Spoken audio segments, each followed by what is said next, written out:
How y'all doing? We about to start in a few minutes. Just want to get the word out. Let everybody know brothers like us will begin in a few minutes. Share it, comment, like, share it. You can find us on YouTube at Living Out Loud Radio. You can join our other Facebook page at LOL Radio TV. And if you join us there, all of your comments will be able to be shared on screen. We're going to have another lively conversation today.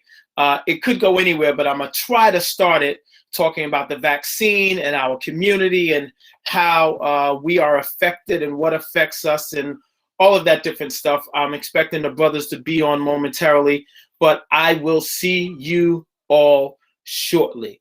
It's Brothers Like Us on Living Out Loud Radio TV. I look forward to all of you guys joining, not only watching, but join the conversation. Share your comments. Let us know that you're there, and we look forward to sharing with each and every one of you today. Let me see. I know everybody will be joining momentarily, so give us a moment for the intro, and we'll see you guys shortly.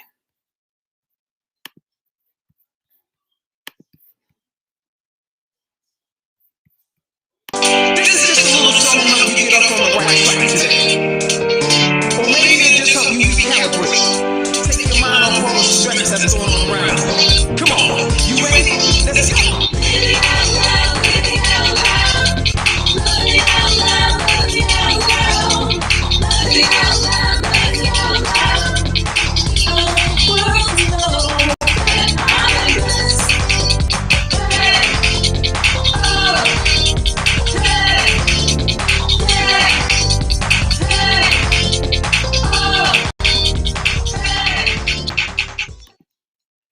Hello, hello, hello, everyone. Thank you all for joining the Living Out Loud Radio TV show. It's Brothers Like Us coming to you live. We come live every Sunday at 4 p.m.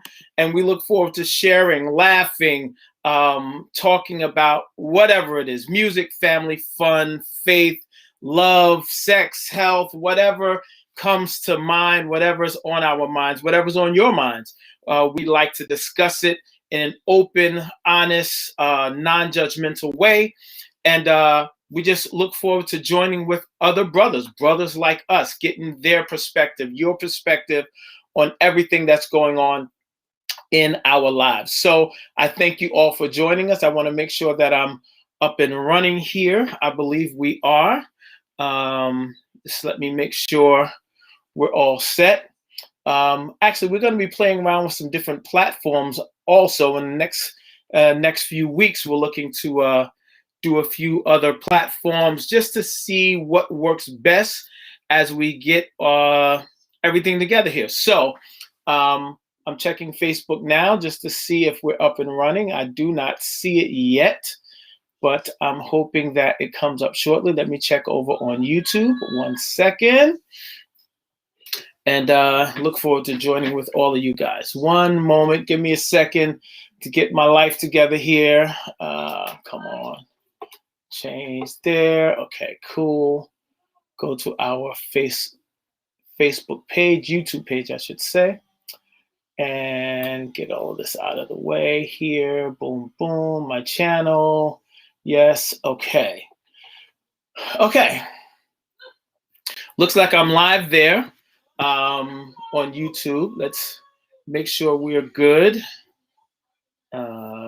Yes. Beautiful. Okay, I see it there. Perfect.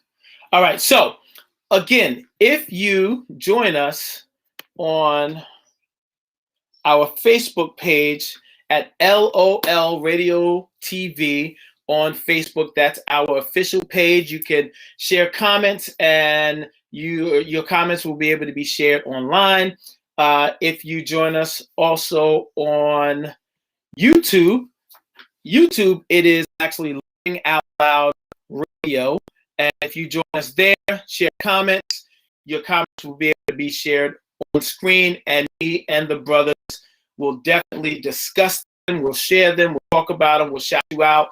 So just come join the conversation. Let's have a good time. Today, I want to talk about, if you know anything about the show, you know our we can bounce from one subject to the next, and it's always enlightening. But we try to tackle all different subjects. But today, I want us at least to start. No telling where it's going to go, but to start, I want to talk about the vaccine. Now, I personally have had the first shot. I had the first Moderna shot, and my second shot is actually coming up this week. So I'm trying to prepare. Of course, Erica has been giving me all kind of supplements, and make sure you eat good and take all the supplements and prepare yourself. Anyone that knows me, they know anything about me. I do not like being sick. I'm a big baby when it comes to being sick, so I will drive my wife and my daughters crazy if it affects me in a negative way. So I'm hoping that it goes as smoothly as the first shot. The first shot, I had no reactions at all. I know a lot of people talked about their arm getting sore and having some effects, but I actually did not have any adverse effects from the first shot. I know the second shot is supposed to be worse. It's supposed to have more of whatever it is in the shot that affects people. So I am preparing myself, even if I'm not totally under the weather. I am preparing myself to take the shot and see how it affects me. So there's my man, Reg. How you doing, bro? Good to see you, baby. Good to see you, man. Just doing a little intro, talking about where we're going to start today. We're going to start talking about the vaccine and just sharing with everybody that I've had my first shot already, but my second shot comes on the 24th. So I think that's like Wednesday. And I'm hoping that it does not, that I don't have major adverse effects from the shot, because as I was sharing with our listeners, I am a big baby when it comes to that. I do not like being sick. I don't get sick listen, at all. Get on, but I don't like being sick, and I can be a bit of a brat. So I drive Erica and the girls crazy here in the house whenever I get a cold or maybe a 24-hour bug or whatever it is. I'm really bad. So I'm hoping that this next shot on Wednesday is not a horrible one, and I hope I don't have adverse effects from it. So how you doing today, bro? How you doing, Reg? I'm doing good. A little tired, Okay. But I'm doing good. Excellent. I'm glad to hear it. Very glad to hear it.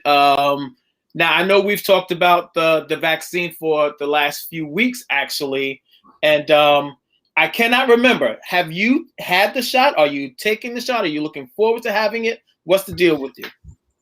Well, I was one of the skeptical ones. Okay. I wanted to wait. You know what I'm saying?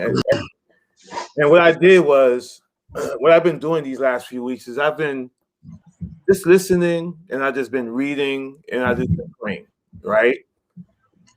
And because I didn't want to be influenced by any, we all, at the beginning of it, many of us we were skeptical, right?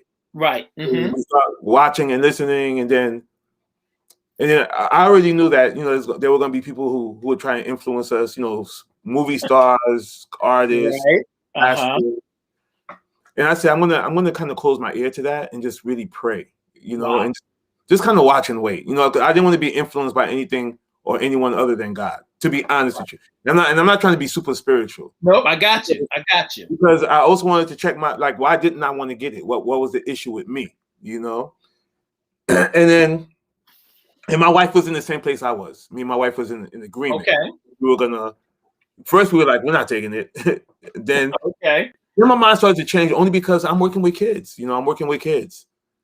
Right. And so my conclusion for myself, this is not from the news. This is not from anybody else. My conclusion is, look, I'm going to be 54 this month. Right? Yep. When we were babies, we all got vaccines. We all had to get vaccinated, And so I said to myself, Lord, I've trusted you with my life so far. We get on planes. We do crazy things on the regular. Yep. You know, I'm still nervous about having any kind of stuff put in my body, you know. But at this point, I'm like, you know, God, you've given me 54 good years. Whatever happens from there, I'm still going to trust you with it. You know what I'm saying? So Yes.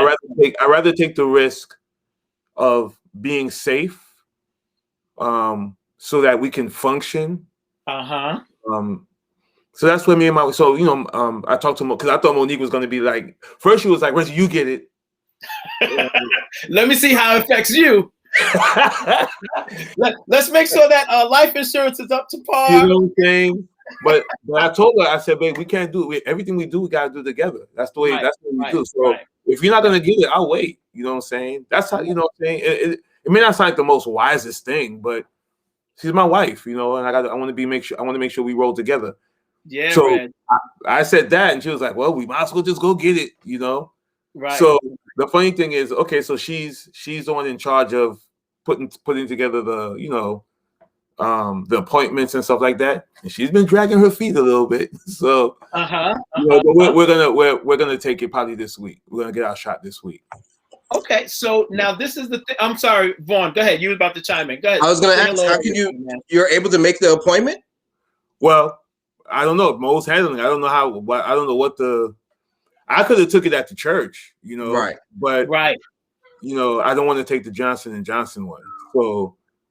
I mean, I don't even know what's where, but I'm just leaving it in her hands. Whatever the process is, I don't really know. Okay, I got you. Yeah. Yeah. Vaughn, how about you, man? How you feeling about it? I think I remember you saying you were gonna wait. So where are you at right now? I think we're at a point now where we've waited. I think we have a good enough body of evidence. Uh-huh. You know, I mean, right now people have been taking this vaccine since what, November, December? Early December, right. They've been taking the vaccine. I mean, millions of people have taken it. You know, and I mean, and they were testing it on people long before they opened it up. So, you know, I think they have a good body of you know, that people that they've tested it on, and as you said, Reggie, vaccines are nothing new. I mean, vaccines have been, you know, everyday part of life for as long as, you know, it's going back to the polio. You know, right. So vaccines are nothing new, and people were scared of the polio vaccine when that came out. So and you know, and what I explain to everybody is this vaccine is not something they just made up out of the blue and they just started mixing some things up in March or April and started making a. This is built on the science because they were already working on things for COVID, for coronaviruses in the past. So they built. It's just like, I think they said it's like, you know, there's like a slight difference in COVID-19 than other coronaviruses in the past. So they already had something that they built on, and it was just building blocks, and so they were just working on what they had to tweak. Of course, it was they had to bypass probably some of the things that for precaution that they normally do, where they don't allow things to be able to be put on public this soon, and they allowed it, but it's not something that they just decided to make, just made up out of the blue. So it's science built on 20, 30 years of science. Right. So, you know, so I'm ready to take it. I'm ready to take it because I believe that, you know, we have to try our best to move along in society. This is you know, from the way things looking, is not going to disappear right away. And there might be variations, you know, these variations that are forming. So we need to build up some sort of defense. And now I'm willing to go ahead and get this thing started. You know, I wish I could take it. I got to see if I can go ahead and get myself assigned somewhere that I can do it. I didn't know I could do it until, you know, I think, what are they saying right now, at age 65? If you're not working in some industry that allows it. Yeah. So it was 65. I think they dropped it to 60. Mm-hmm. You know, President Biden promised that everybody would be able by May. By May, right? I was able to get it through my employer because we are public facing. We're nonprofit. We do, you know, direct service. So I was able to get it there. And I'll tell you the truth, Reg, I was just like you, man. I left it up to Erica to find out where I could go, how I could get it. And And then it sort of left us at an impasse because I was able to get it, but she was not able to get it as fast. So then she had to go searching. And, you know, I mean, listen, I wrote about this earlier about, the having access to the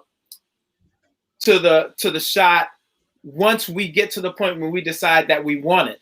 And that's been a problem for a lot of people. I'm finding that a lot of people do want it, but having access to it has been an issue.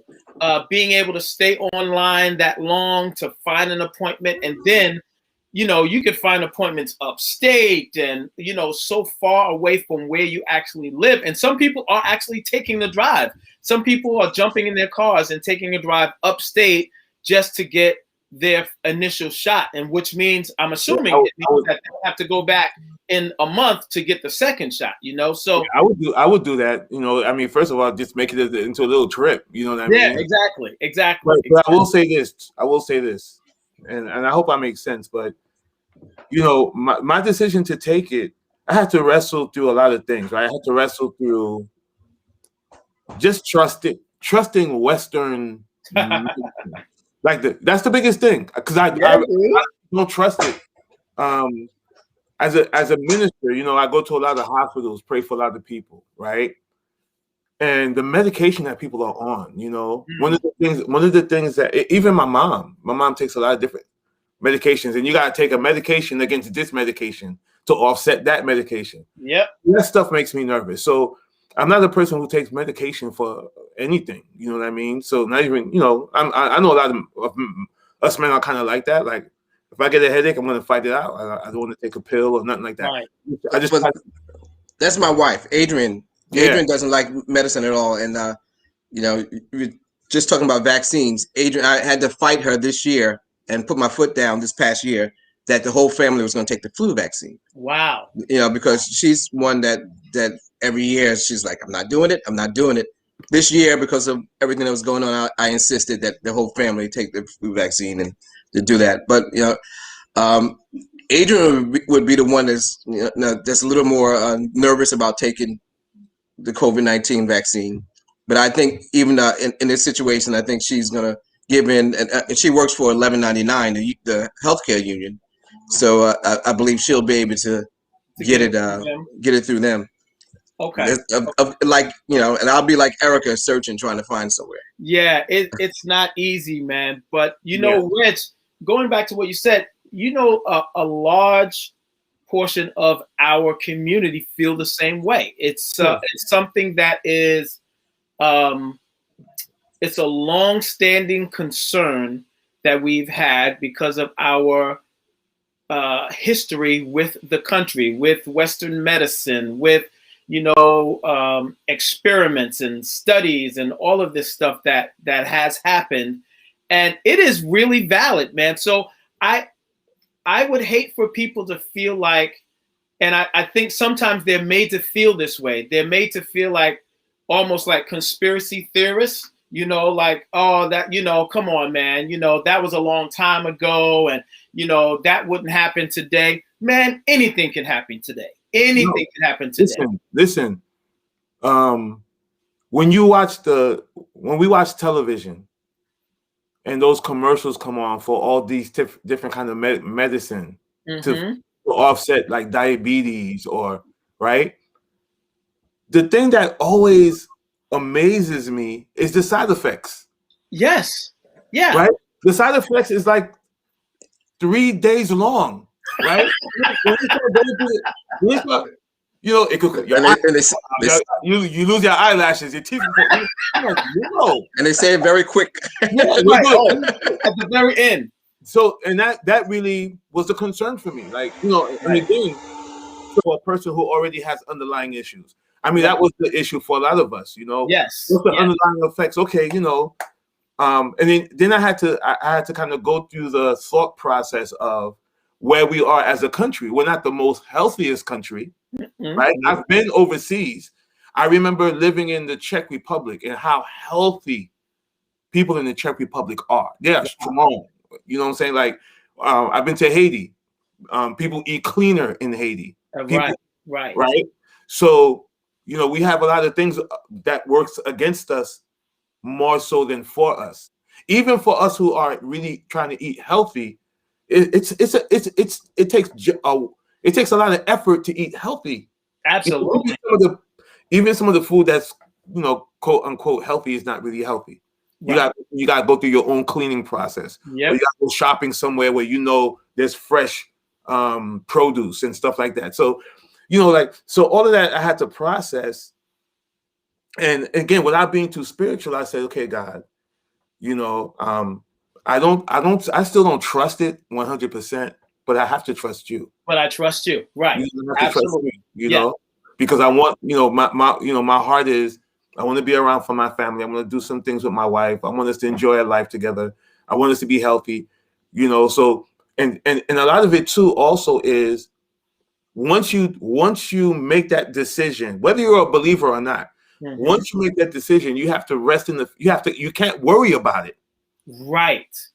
Because worry can show up as a symptom and you can think it's the vaccine. Exactly. You know what I'm saying? Once you make the decision, you have to be like, okay, I've made it. I'm done. Let me live. Let me just rock out. I'm just gonna get the shot. I'm gonna rock out. So you can't be overly concerned once you make the decision. Yeah. A big thing for me, Reg, was I know that we like to travel, we like to go and enjoy, and we have had a 2020 was a different year for us. And, I know these are like, these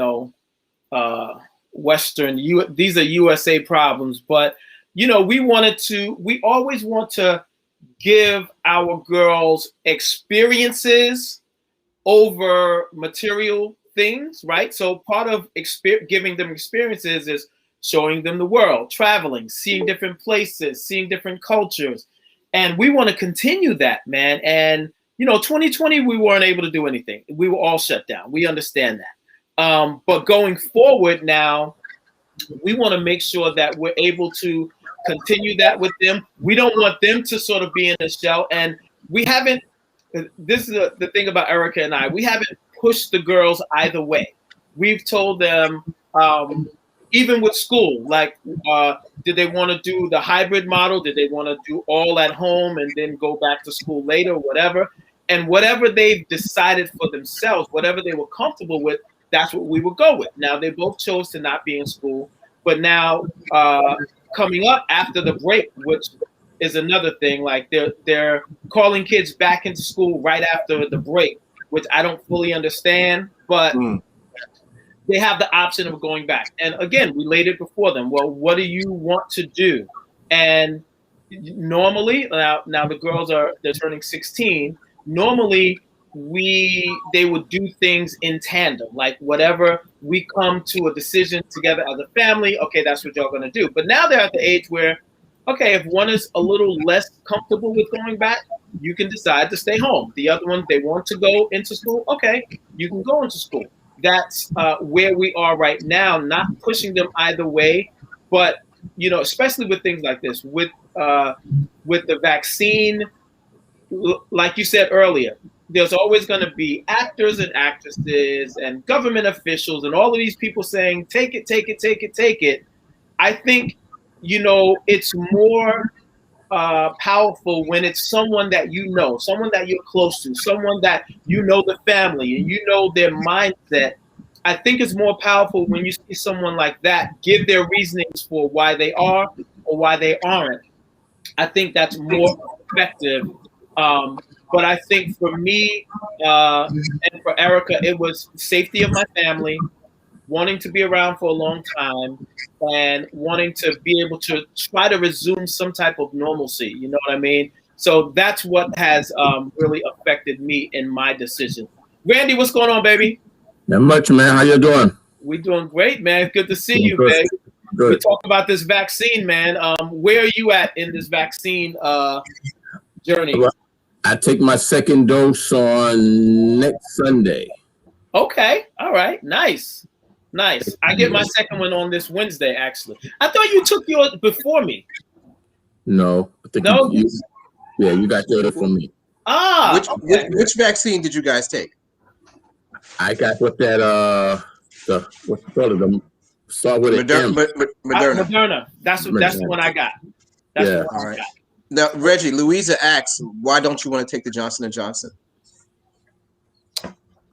Only because a couple of weeks ago on the news, and they're saying it's not tied together, but once I heard that, I was like, I don't want to do that.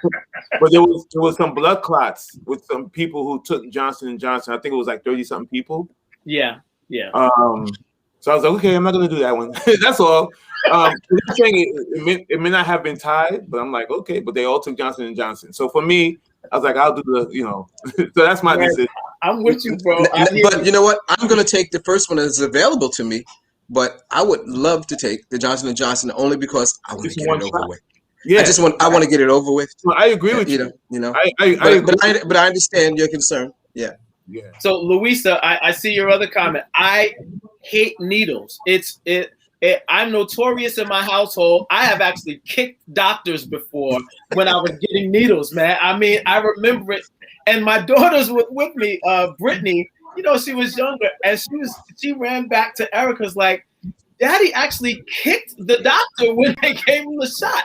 I hate needles. Even the thought of it drives me crazy. But I must say, my first shot was not bad. I just can't watch them preparing it, getting ready. Just the thought of them sticking it in my arm drives me crazy. I can't do it. I'm a big baby when it comes to shots, man. I'll look up that information because they're telling me it wasn't Johnson & Johnson, so I gotta look at it again. So yes, right. There's AstraZeneca. AstraZeneca hasn't been used in the States yet, right?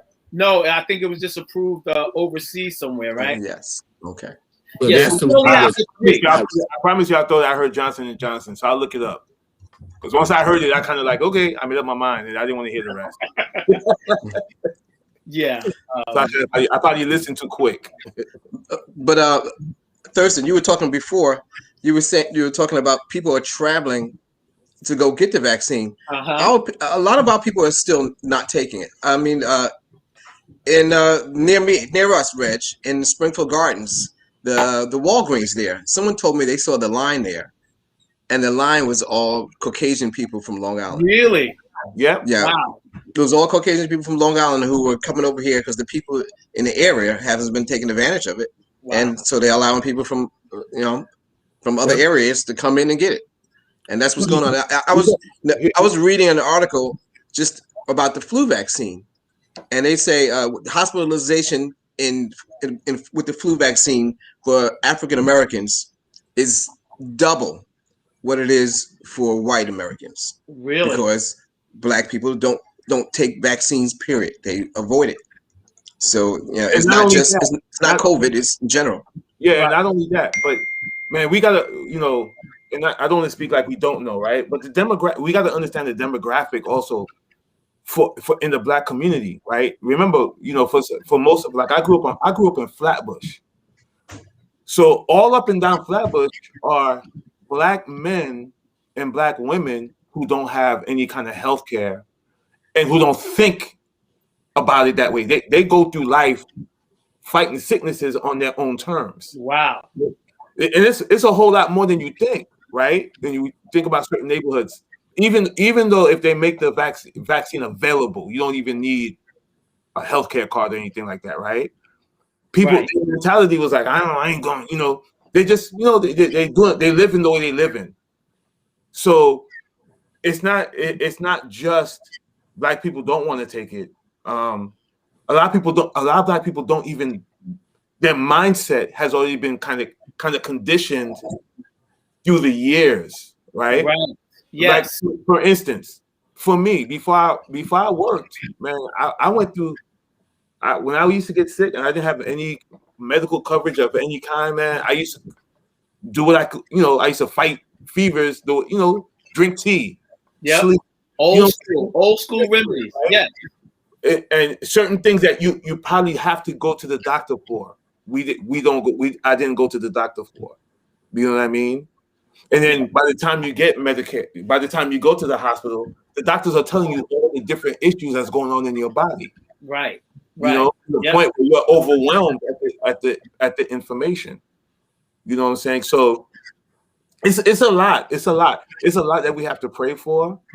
you know, because and then you have the homeless population, Absolutely. right? Yep. This, you know, you have I don't know I don't know if you I haven't read up on how they're facilitating vaccines for inmates, you know, for people in Right. prison.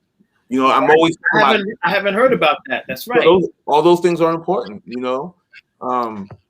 So when we talk about black people there's black people who definitely won't they're still, you know, I ain't trying, but Right. there's some people who don't feel like they can, you know, because of Yeah. their situation, their finance, you know, the way that they're living. They don't think they have access, you know. Yeah. You were talking about with inmates. I think with inmates, I was talking with my cousin who had a little experience in this matter. You know, I was talking with him just last week, and he was saying that because I was asking him about vaccines, and he was talking about when he about the flu vaccine, and he said, you know, they will offer it, but a lot of you know, offer it to them, and they weren't forced to take it, and it was up to them whether they wanted to take it or not, and that's probably exactly the way they're going to handle the COVID, you know, handle COVID-19 and just offer it. But you know, you would think if COVID-19 got into that situation, it would just rampage through the Yeah. entire facility. I would But assume. Which it did. yeah, It did. right. Yeah. But they're not mandated, so it's still up to them whether or not they want to take it or not. But I think that a lot of stuff have to do with also that way this whole thing started. That they didn't have a lot of places in the black and brown community for them to be tested. Now Right. all of a sudden the vaccine comes out. Now you want to put it in the neighborhoods. So what was happening, like, you know, we live out in Long Island. Right. You couldn't find it nowhere.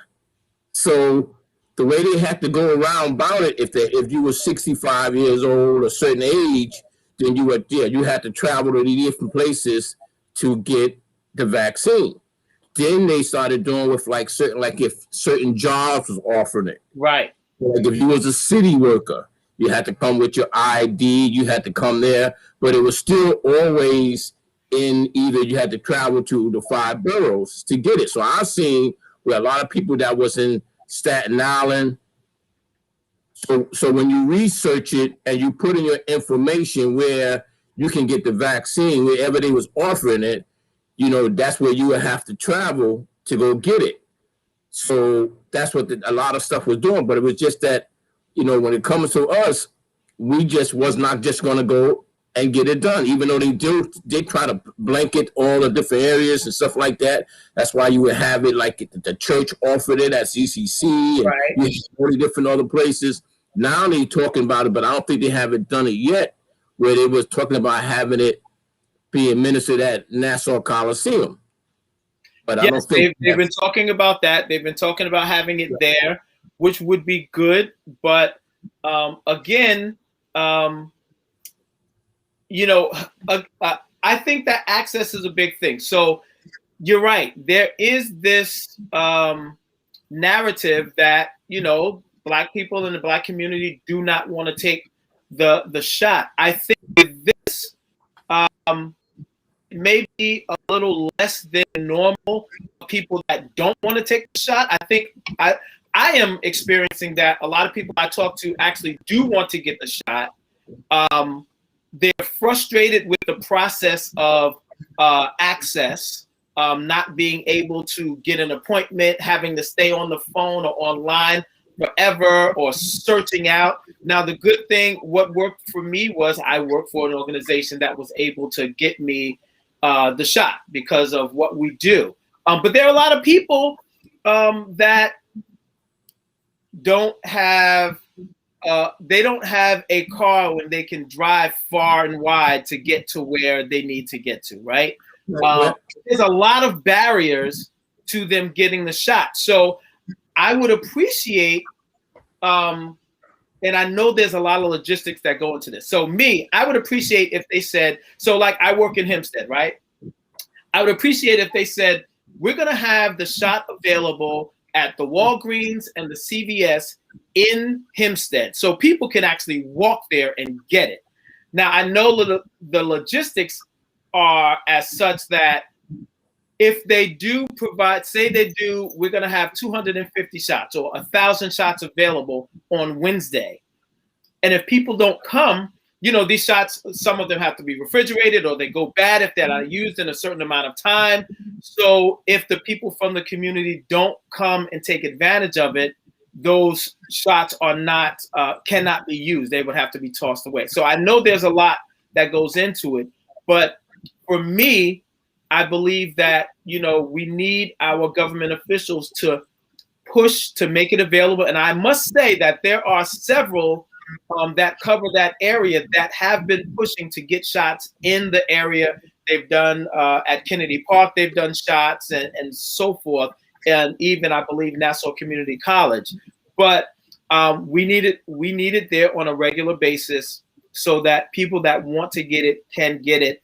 And overall, it's going to be best for the community. I believe it's going to be best for the community the more people that get it. Now, I haven't been extremely vocal about it because I haven't gotten my second shot yet. So next week, if this shot takes me out, next week we might be talking about Tuskegee all over again, guys. They got us. They're getting us. So I haven't been as vocal about it, but I'm going to get my second shot on Wednesday. So we'll see what happens. Pastor D, how you doing, man? Good to see you, brother. Hey, brothers. I'm sorry. I overslept, man. I put my head back to get a nap, and I don't know what happened. Yo, those Sunday afternoon naps be real good, though, bro. Especially after ministering, man. It's like, I don't know. It feels like you didn't hoop on them today, did you? No, I'm not a hooper, man. I know, but I've been messing with you guys. But our conversation last week, I thought, all right, I hoop on them a little bit this week. No, remember, get my organ ready. Remember, he turned into Pastor Bernard. He had his blackboard out today. No, but check it out. No, but seriously, you know what? Today, baby. Yeah, listen, that you know what? That's really me. That's really who I am. I mean, I'm a teacher, so and I love that stuff, especially technology. But remember, I said last week, if there's anybody watching, you better get this because you're not getting this because I've been pastoring 21 years now, and in 21 years, I may have hooped 3 times, maybe. Wow. Maybe. Number one is just not who I am. Okay, that's number one. Number 2, and I'm gonna get in some trouble behind this one, but it's okay. Oh God, I really shouldn't. Oh Jesus, help me! I know we got this, bro. You already have some water. You're either gonna walk or swim or sink. Okay. How about float? Can we float? Float on. It's to me, it's really not an effective, transformative way of delivering the word of God. It has entertainment value. Don't get me wrong. It has entertainment value. And listen. This is who we are. Okay, this is who we are. You've been canceled.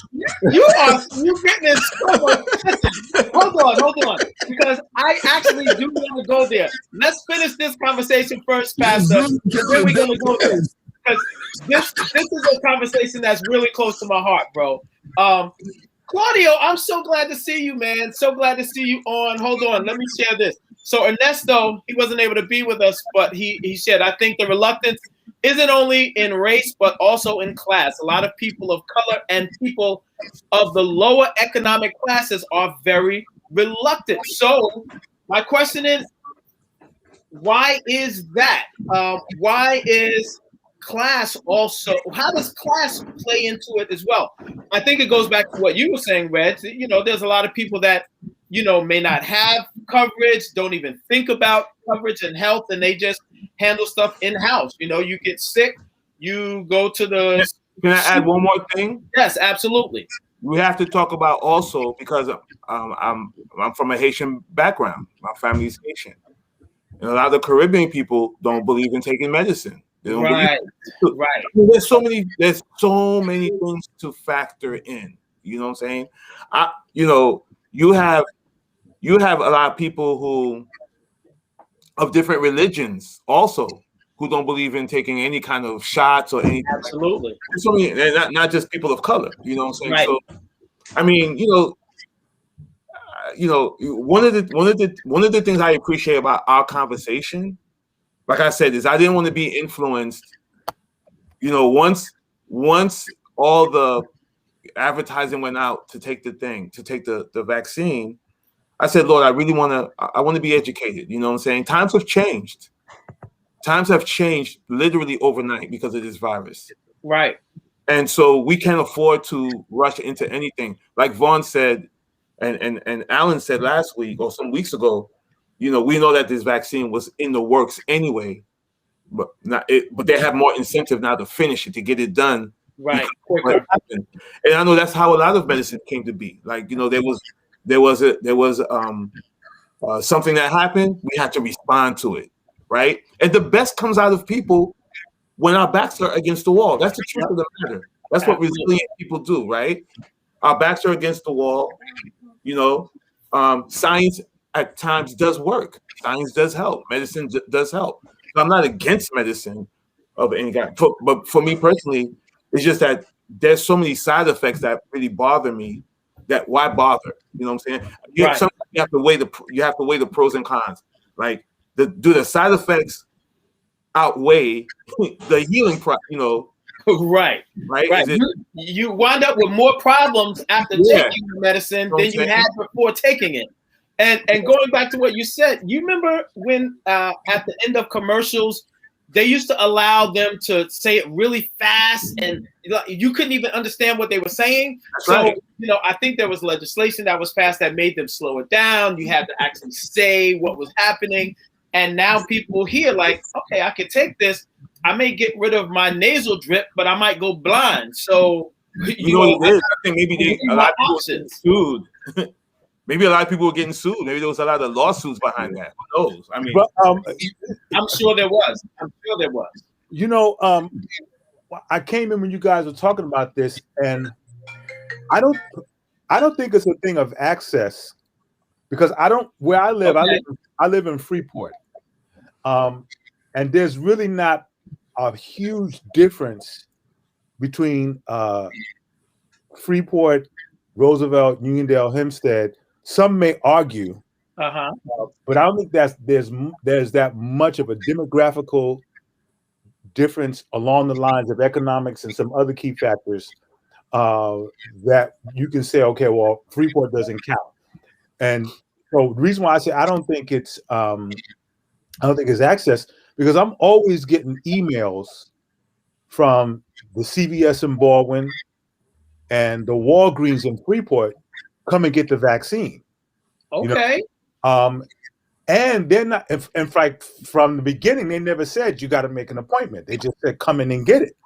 Okay. So for me, at least, and that's why I'm listening to you, Thurston, I'm kind of shocked because, again, I don't consider Hempstead, Uniondale, Roosevelt, Freeport, Baldwin to be that much different between each other. I mean, before they've been considered to be a part of the same enclave. Okay. Absolutely. Yes. So, that's why I'm kind of shocked. Although I will concede that as of late, it seems like Hempstead and Roosevelt has been subjected to some things that perhaps the other three locales have not. I will concede that. Okay? Yes. But for the most part, the access is there because, I keep getting these emails from Walgreens and CVS, come and get it, come and get it, come and get it. What was the other one we're talking about? Access, or is it attitude? Yeah, access or attitude. Even attitude, I'm not so sure how to put my finger on it. Because I'm not so sure that, from my experience, we can root the attitude specifically in the realm of ignorance. No, absolutely not. I don't think so. Yeah, so I do not tag that to ignorance at all. Right. So because the things that have influenced these attitudes are very real. Like they're real. The history history tells us that, it has happened to us. It has been done. So we can't just say, oh, now you're ignorant. And that's the one thing I was saying. I would hate for anyone to think that because they choose not to take it, that our community thinks that they're ignorant or they're conspiracy theorists or whatever, So the word ignorant, I'm using in the context of, I guess, awareness. Got you. Because sometimes ignorance has a negative connotation that's attached to it with a willful, reckless, right, decision to be uninformed. Okay, right. And so I don't think it's that. If anything, and especially I like what Reggie said. If anything, I think it may be more along the lines of caution or wait and see. The other thing that I thought about is that some people, and this has been intensified because of the economic ramifications of the pandemic, some people are just so caught up with trying to survive that to them, as needful as the vaccination may be, to them it's like, okay, well, right now that's a luxury. I gotta, no, seriously, I gotta keep a roof over my head. I gotta keep food on the table. I gotta do this. I gotta do that. I got kids at home. Like if you got my daughter, who has her daughter, kindergarten was reduced to 2 hours a day. So now she's got to figure out, okay, how am I going to get her to kindergarten or pre-K? Right. Yep. Get her home or get her to daycare, and then I myself got to go to work because, when my wife retired, she made sure it was understood. I'm not retiring after 40 years on a job to watch screaming babies. Right. So you can't say, okay, well, we got to build in babysitter. And I was like, hey, I was all for it because my thing was I was ready to have it to myself anyway. So I wanted to be in a situation where, if I came through the door in the middle of the day and I wanted to get wiped down, I didn't have to worry about looking over my shoulder. Right. So, I'm just being facetious about the wipe down because the way y'all got on me a couple of Sundays. So even that, I think it's just, the attitude aspect is because of there's just some other perceived priorities along with the caution. Then we throw all these other things into the mix. I love what Reggie said about the Haitian community because I don't think it's just them. I think it's a lot of people that, they just have a okay, just hold up kind of deal. I'm not going to be so quick to go down that road. So. Right. Understand. I think that the government, they kind of playing it first of all, it's a lot of have to do with people don't trust the government. That's just the bottom line. Right. But a lot of things is what I see and what I hear is they kind of playing this move by just bringing it out and just giving it to, offer it to everybody. Because it's going to turn where you're going to have it to do anything. Because now they already talking about in order for you to travel, right, you have to have it. If you want to go on a cruise is already demanding that you have to have the vaccine. So they're going to start putting it out there that you have to, in order to do anything, you're going to be forced to have this vaccine put on you. And that's why when you go and they give you your card, they give you the date of your first dose, and then they mark the card again of your second dose. Right. And they tell you to carry this card. So, you could take a picture of it and have it on your phone, but that's going to be a lot of your access to be able to get into a lot of places and go a lot of things because it's going to be about you taking that vaccine, whether you don't like to do it or whatever. But if you want to get on a plane, they're going to want you to have this vaccine. And so this is why they basically they're kind of being nice as far as putting it out there and trying to ask people to come get it. Because you notice the very first time when they first offered it, the very first person that took it was this black nurse.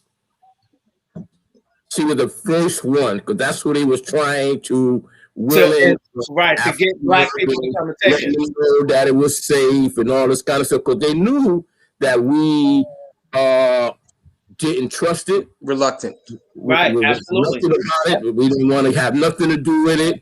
And they were saying, but now on the other side of that, you see that they were saying over 2 million something people has taken it.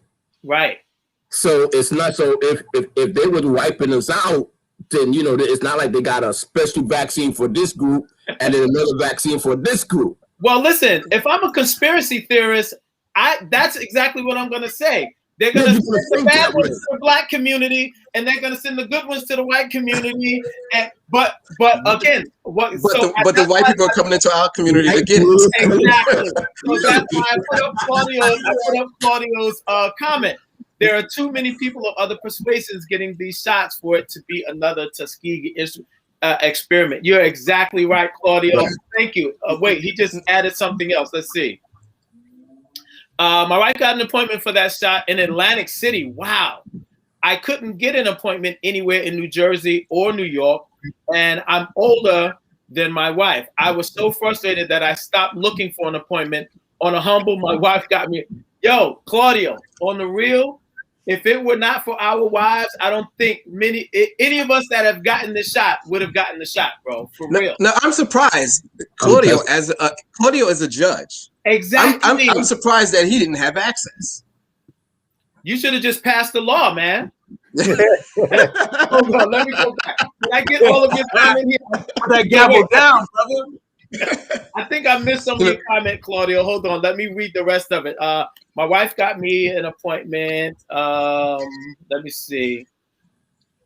Pennsylvania. I got my first shot in Pennsylvania, and finally was able to get a second shot in Jersey.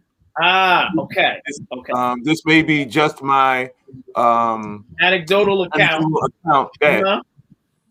But I think frustration is also driving a lot of what's going on. If it wasn't for my wife getting me that first shot in Pennsylvania, I still would be waiting. Claudio, I'm telling you, bro.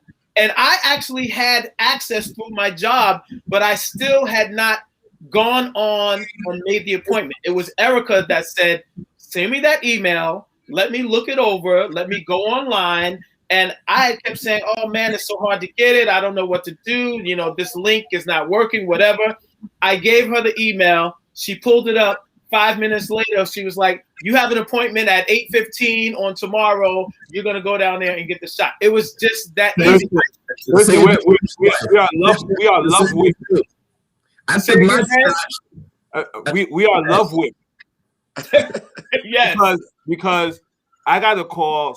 Sorry, Randy. I just want to say this real quick. I got a call from the church twice because I worked there. Right. You good? You could come. I was like, nah, my wife ain't doing it. I can't do it. I'm love with. Right. Go ahead, I got a call from also the church. Bernice text me and saying, if you want, just give me a call. But it was Rachel that got me the call. Got me the thing, and I took mine over there. What's the mall on Flatbush Avenue? What's the name of that mall? The old Albee. What is it called now? It's on Flatbush. You get off at Kings Highway and you come down. Yeah, by the junction. I don't know if they have a name for it, but I know exactly what you're talking about. It's right by the junction. That's where I got my shot at, right around there. So it was just that going on the right site, and then you put in your information, and they ask for your zip code, and then you were able to get it somewhere. As long as and the thing about it, in the 5 boroughs, they had certain zip codes. So they had Brownsville, they had East New York, they had Best Side, they had all these zip codes. The question is, if you weren't in the right zip code, would they say you can't get the shot? Like you had to have the zip code from that area? You had to be within those zip codes. Or in Queens, they had zip codes, they had Staten Island. So I know people that came from Staten Island that came all the way to Brooklyn. Wow. So, and then my question is, Nicole Brown said Kings Plaza. Is that the one you're talking about? That's it, Kings Plaza. Okay, okay, I thought you were talking about the one. Is it Kings Plaza? There's another. I guess it's not a mall area, but it's further up on Flatbush, like right on like Foster Avenue or something like that. No, not that one. It was Kings Plaza. Okay. So then I have a question to Claudio. Claudio, if you're still listening, man. So did you have to go all the way back to Pennsylvania for your second shot? I think he said New Jersey was the second. New Jersey. One. New Jersey. Oh, okay. So you went to Pennsylvania for the first one, but you were able to get the second one in Jersey. Okay. Yeah. Okay. All right. Great. Because that was my thing. Because I literally had gotten calls from people that were driving upstate to get their shot, and I'm like, well, would you have to go back to the same Do you have to go to the same location, Randy, for your second shot? You got to go back out to Kings. Yes, they make sure you come back here. Wow. The exact time. Yep. Everything. Same time, same place. Okay. All right. Yeah. So hold on. Louisa said someone told her brother there's a pharmacy in Williamsburg, Brooklyn, where you can walk in and get the vaccine. He's going to give me the information and I will give it to you all. Please, if you can get that even before we go off the air, Louisa, that would be great. I would love to share that information. Sound like a hustle. Sound like a hustle to me. Someone told my brother. Luis, I don't know. It's not like a just play. I'm playing. You know we playing with you. We would love that information. But I mean, listen. I got that COVID-35 vaccine.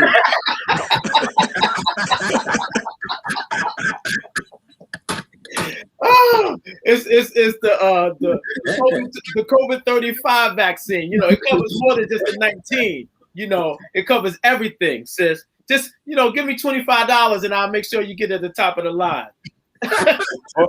Or he said, I'm not messing with y'all today. Or it could be, I was this same Walgreens I was telling you guys about when this thing was like really raging, man. I went in to get something, and the manager, man, next thing you know, there was this big ruckus at the front door. He had stopped this guy. This guy was stealing. You'll never believe what he was stealing. What was he stealing, man? He was stealing a case of Corona beer. Wow. And I said, I'm looking and I'm like, okay, of all things to steal, I wouldn't steal nothing with the name Corona on it. And this was in the first few months, they said their sales just plummeted. Right. Exactly. And you know what? And guess what? This individual that was stealing wasn't a person of color of African descent. Wow. Check that out. Wow. And the manager was like, I think he had experience with him before, and he told him, he said, I better not catch you back in. And the manager was a brother, okay? Wow. A brother like us, so to speak. And he said, I better not catch you in here again. And I was like, wow, man, if you're going to steal something, at least let us see that you involved with the times. You know what's going on. I ain't stealing nothing with the name Corona on it. I mean, I know that's kind of facetious or whatever, but I'm still just the point. It's the principle. Right. It's crazy, man. So there's just so many factors, man, that are affecting the perception of this whole time. Okay. Yeah, absolutely. And listen, we probably should have known it wasn't a person of color when he was stealing Corona, because do brothers really throw back Coronas like that? No, there's commercials right now with Snoop Dogg, right? I know. I think they're trying to get Corona. us to drink some more of it. I think they're trying to get us to drink. Yeah, I think one is right. I think that their sales plummeted, so they say, "Yo, call Snoop." Right. Exactly. Which is kind of interesting in and of itself. Yes. Okay. Yes, but, sir. That's a whole nother thing. But I just found it very interesting. So the perception that people have about this whole situation is like, it's intriguing. I'll put it like that. It's intriguing. Yeah. It's intriguing. Yeah, it is intriguing. But I tell you this, Louisa, because they know how Snoop is. Yeah, we know how Snoop is. Snoop gonna get that money. How much y'all gonna pay me? I'm gonna say whatever I need to say to get. He's going to do what he has to do for shizzle. For real. So yeah, that's where we are, man. We'll see how I am next week. We'll see. So I know I'm taking it. Alan said he's taking it actually the same day. Randy, what day are you taking it? Sunday, the Lord's Day. Second. And is it early in the day? Huh? Is it early in the day that you're taking it? What's your time? 10:15. 10:15, and we go on at 4. So That's I don't extra know if you're gonna protection be able to be during with us Sunday. or not, man. No, he said he's taking it on the Lord's day. He's good. The Lord's Day. Yeah, I'm hoping that I have no adverse effects. I mean, you don't feel anything until maybe like the next day. That's what everybody said. So I had two people that I know that took it. My brother-in-law said that he had no problems. Sister-in-law said she took Pfizer, her second dose. She had no problems. So it's different people that it affects. Sometimes, you're gonna get some soreness in your arm. Right. That killed me. That the second day, I mean, your arm really started, you feeling it. So, Rachel took her first dose and she didn't have any problems. So this is how crazy we can be, man. And listen, I won't say we. I'll say for me, because like I told you, I got my first shot. I had no effects at all, man. I didn't even really have pain in my arm, and then my mind automatically went to, they probably didn't even give me the real shot, man. They probably didn't even give me the real. That's just how our minds work, man. That's how our minds work. I tell you, I think God. Exactly. I'm like, it's not really affecting me. I was like, you sure you stuck me? I didn't feel nothing. But the next day, I was like, right. But listen, I don't want it to affect me. I don't want to have harsh effects when I take it on Wednesday, just so God can prove to me that they really gave it to me. God, I know you got me. I know you got me covered. I don't need no adverse effects. I believe you. I trust you. I don't need proof. Yeah. I don't know. No proof. No proof at all. I trust you. I believe you. So that's where we are, man. We're gonna see what happens next week, and we'll see what my story is. I'm gonna see if I believe it's Tuskegee all over again, or if I'm really trusting that we could. But I think we're good, man. Who's that, Louisa? No, I'm not thinking negative, Louisa. I'm not. I really am not. I'm just joking. I know that everything's gonna be fine. I really do. And I want anybody that wants to get the shot, I want them to be able to get it, man. I really, really do. I think it's important for the health of our community. And even those that don't get it, like if you don't want to get it, that's absolutely fine. But everybody staying safe, wearing masks. And I'll tell you, like I said earlier, I'm planning on traveling. So that's why I'm trying to make sure that I'm covered. I will say this also. I will say this, Thurston. We have to believe also sometimes that the vaccine could have been our answered prayers. Right. Like we've been praying for, God is not subject to using medicine. I mean, he's not he's not against, God can use whatever he wants to use. Absolutely. So, I went out with my wife yesterday, and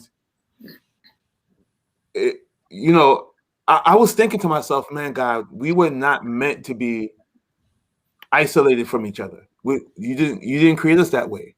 We need to be in an environment where we can fellowship, where we can, so the other part of me is like, God, who's to say that this is not your answered prayer?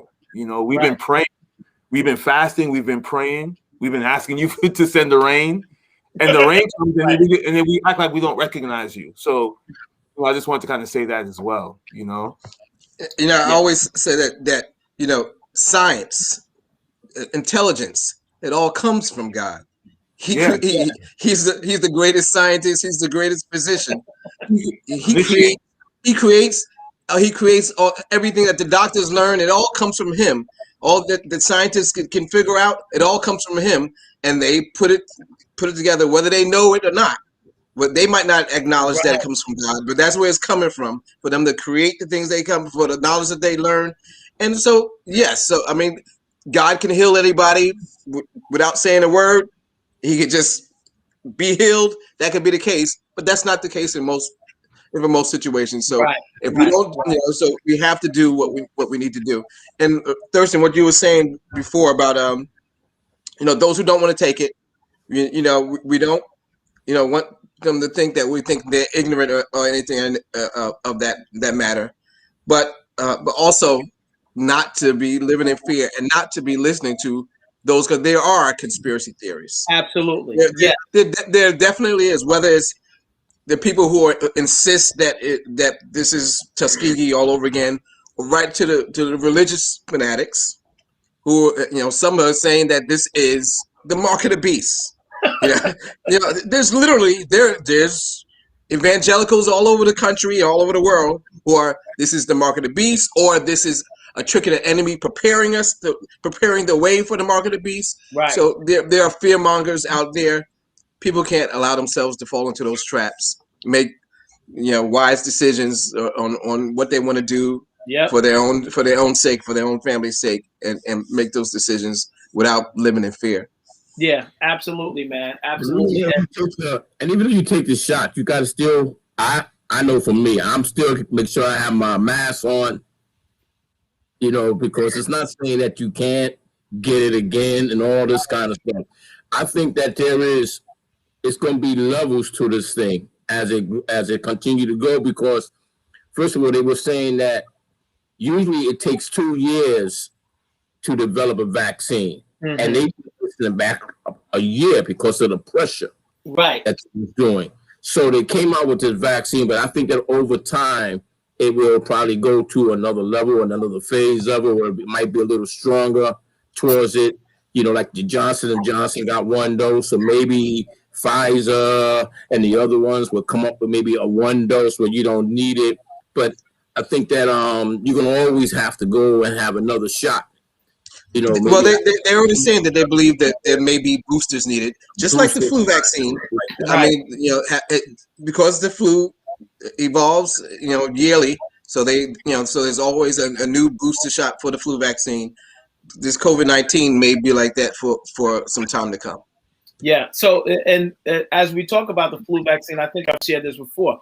I've never taken the flu vaccine, not because of any fear or anything, but I've never really gotten the flu. Like, I've gotten sniffles or gotten sick or a 24-hour bug. I've never got full-blown flu, and I've never taken the flu vaccine. So I've been good. And listen, I've never tested positive for COVID, but I know that because of the overwhelming effects of it over the globe, I just thought it was wise for me to get it and prepare to go back into society and continue the work and all that we do. But I'm hoping that this is, I know they said it's probably going to be like a yearly thing, but I'm hoping that it's not anything that I need to take on a regular basis. Because if I know I have a shot coming up, I will be thinking about it all year long, dude. All year long, like, oh my God. Next December, I got to go for a shot, and it's going to affect me all year long. So I'm praying that it won't be. But listen, we're going to do what we got to do. We're going to stay safe. But ultimately, it is God that protects us. It's God that keeps us. His hand is upon us. And however he chooses to heal us, I'm good with it. However he chooses to heal us. So that may be supplements. I don't know if I told you, but Erica, Erica's big on supplements. And she was giving me so many supplements, man. I was like, how am I going to eat dinner? I'm full on supplements. I can't even have dinner because you give me all these daggone supplements I got to take. But listen, I'm glad that she wants to keep me around, man. I'm glad that she doesn't want anything to happen to me, that I'll be here for a long time. So I thank God for that. And listen, we all gonna be good, man. We trust God, but I think this is an important conversation that we're having, man. Very important. Speaking of supplements, supplements was a very key and critical factor in how my wife and I rebounded after we contracted it, along with disciplines we already had in place. So, and I tell people that I'm firmly convinced that my own personal disciplines of consistent exercise, along with being a vegan, was very, very instrumental in me surviving the having contracted the virus.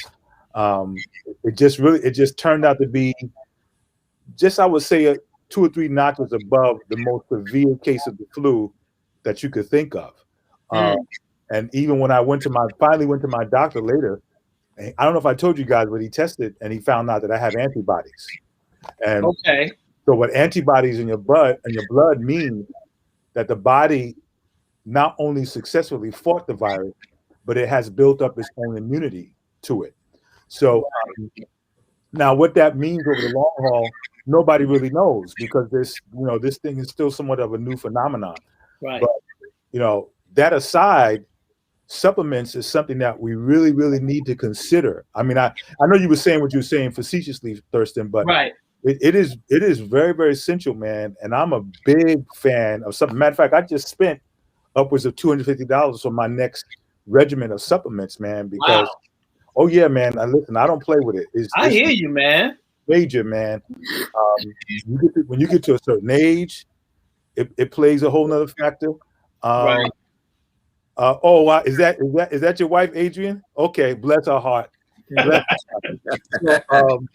Yeah, Adrian, we want him around for a long time too. Absolutely. We want you around too, Adrian. Yes. She wants me around because she wants me to fix that sink. Okay, don't get in trouble now, brother. Don't get in trouble. So I've never done that though. Took supplements. Really? Never. Is that right? Oh yeah, Erica has me on. Now my wife is big into it, and she got the whole cabinet like lined up. Yeah. But I never, she said, "Man, you need to take some multivitamins." I'm like, I mean, you go to the store, you like. There's so many, right? Yeah. And so I never really took that. I took the flu shot twice, and I got the flu both times. So I said, I'm not taking the flu no more. I'm not doing that. Wait for Randy when he takes his vaccine shot, because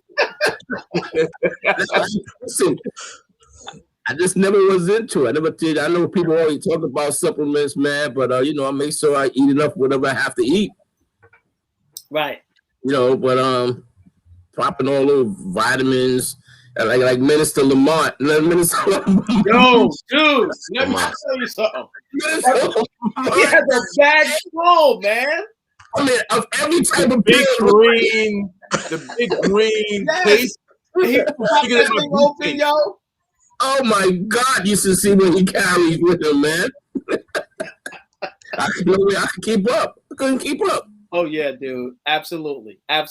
Listen, so then y'all be laughing at me, man, because I got a regimen.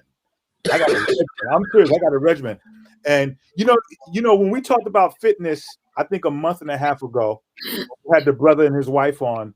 There was one factor that was very key out of that conversation, which is so true. You got to know what works for you. Yeah. Right. You got to know what works for you. And the fitness journey that I have been on, I actually discern tangibly the difference when I don't have the level of supplements that I need, because everybody's physiology is different. Right. People, if you're blessed to just have the level of maintenance that you need with just the way you eat, then you're a really blessed individual. Absolutely. But there's some people, even being a vegan, there's still a certain level of supplements that I know that I need in order for me to function at the level I need to function at. So, thankfully, it has worked out well. But like I said, it was a key contributor, man, to us, getting past that virus, getting past it quickly, not having, some of the horrific side effects that you hear people have. I have a cousin. It took her 3 months to get back to normal. 3 months. That's a long time, man. Wow. That's a long time. There's reports of some people that never got their sense of smell back, never got their taste back. I don't know. I just cannot imagine living like that. Yeah, I know, man. I know. So, it's a lot. Yeah. So, it's just really key and essential that whatever your level of fitness and wellness is, that it so well that you're able to maintain it and do what you have to do. And so that was, thank God for the smell. What'd you say? I said, does this food have a smell? Did I lose my smell? I said, do vegan food. Oh, so Randy, you trying to be a clown now? I know pork chops and ribs have a smell. Yes, it has a smell. Of course it does. It does. And guess what? It smells better than ribs. It smells better than ribs. Because here's what's gonna happen. And forget about like the ribs, whatever. When you start just changing your diet, period, or when you start moving towards wellness, and it doesn't have to be, vegan. When you just start making critical changes as far as fitness is concerned, you'd be surprised what it does to your how you perceive things. Okay, you just begin to taste things differently. There's a lot of stuff that everything. Yeah, say it again. I said your sense of smell and taste become more, I guess, aware of a lot of stuff. It changed because there's a lot of stuff that they put in processed food. You know what it's designed to do? It's designed to keep you buying the junk. Keep you coming back. Absolutely. Yes. And once you start weaning yourself from that and you go in a different direction, it's like, whoa, wait a minute. You just begin to sense differently. So listen, go for it. Listen, help yourself with the ribs. Now, it was the ribs where the legions lived. Yeah. Okay. Don't get him started. Don't get him started. But no. Don't get him started. But seriously.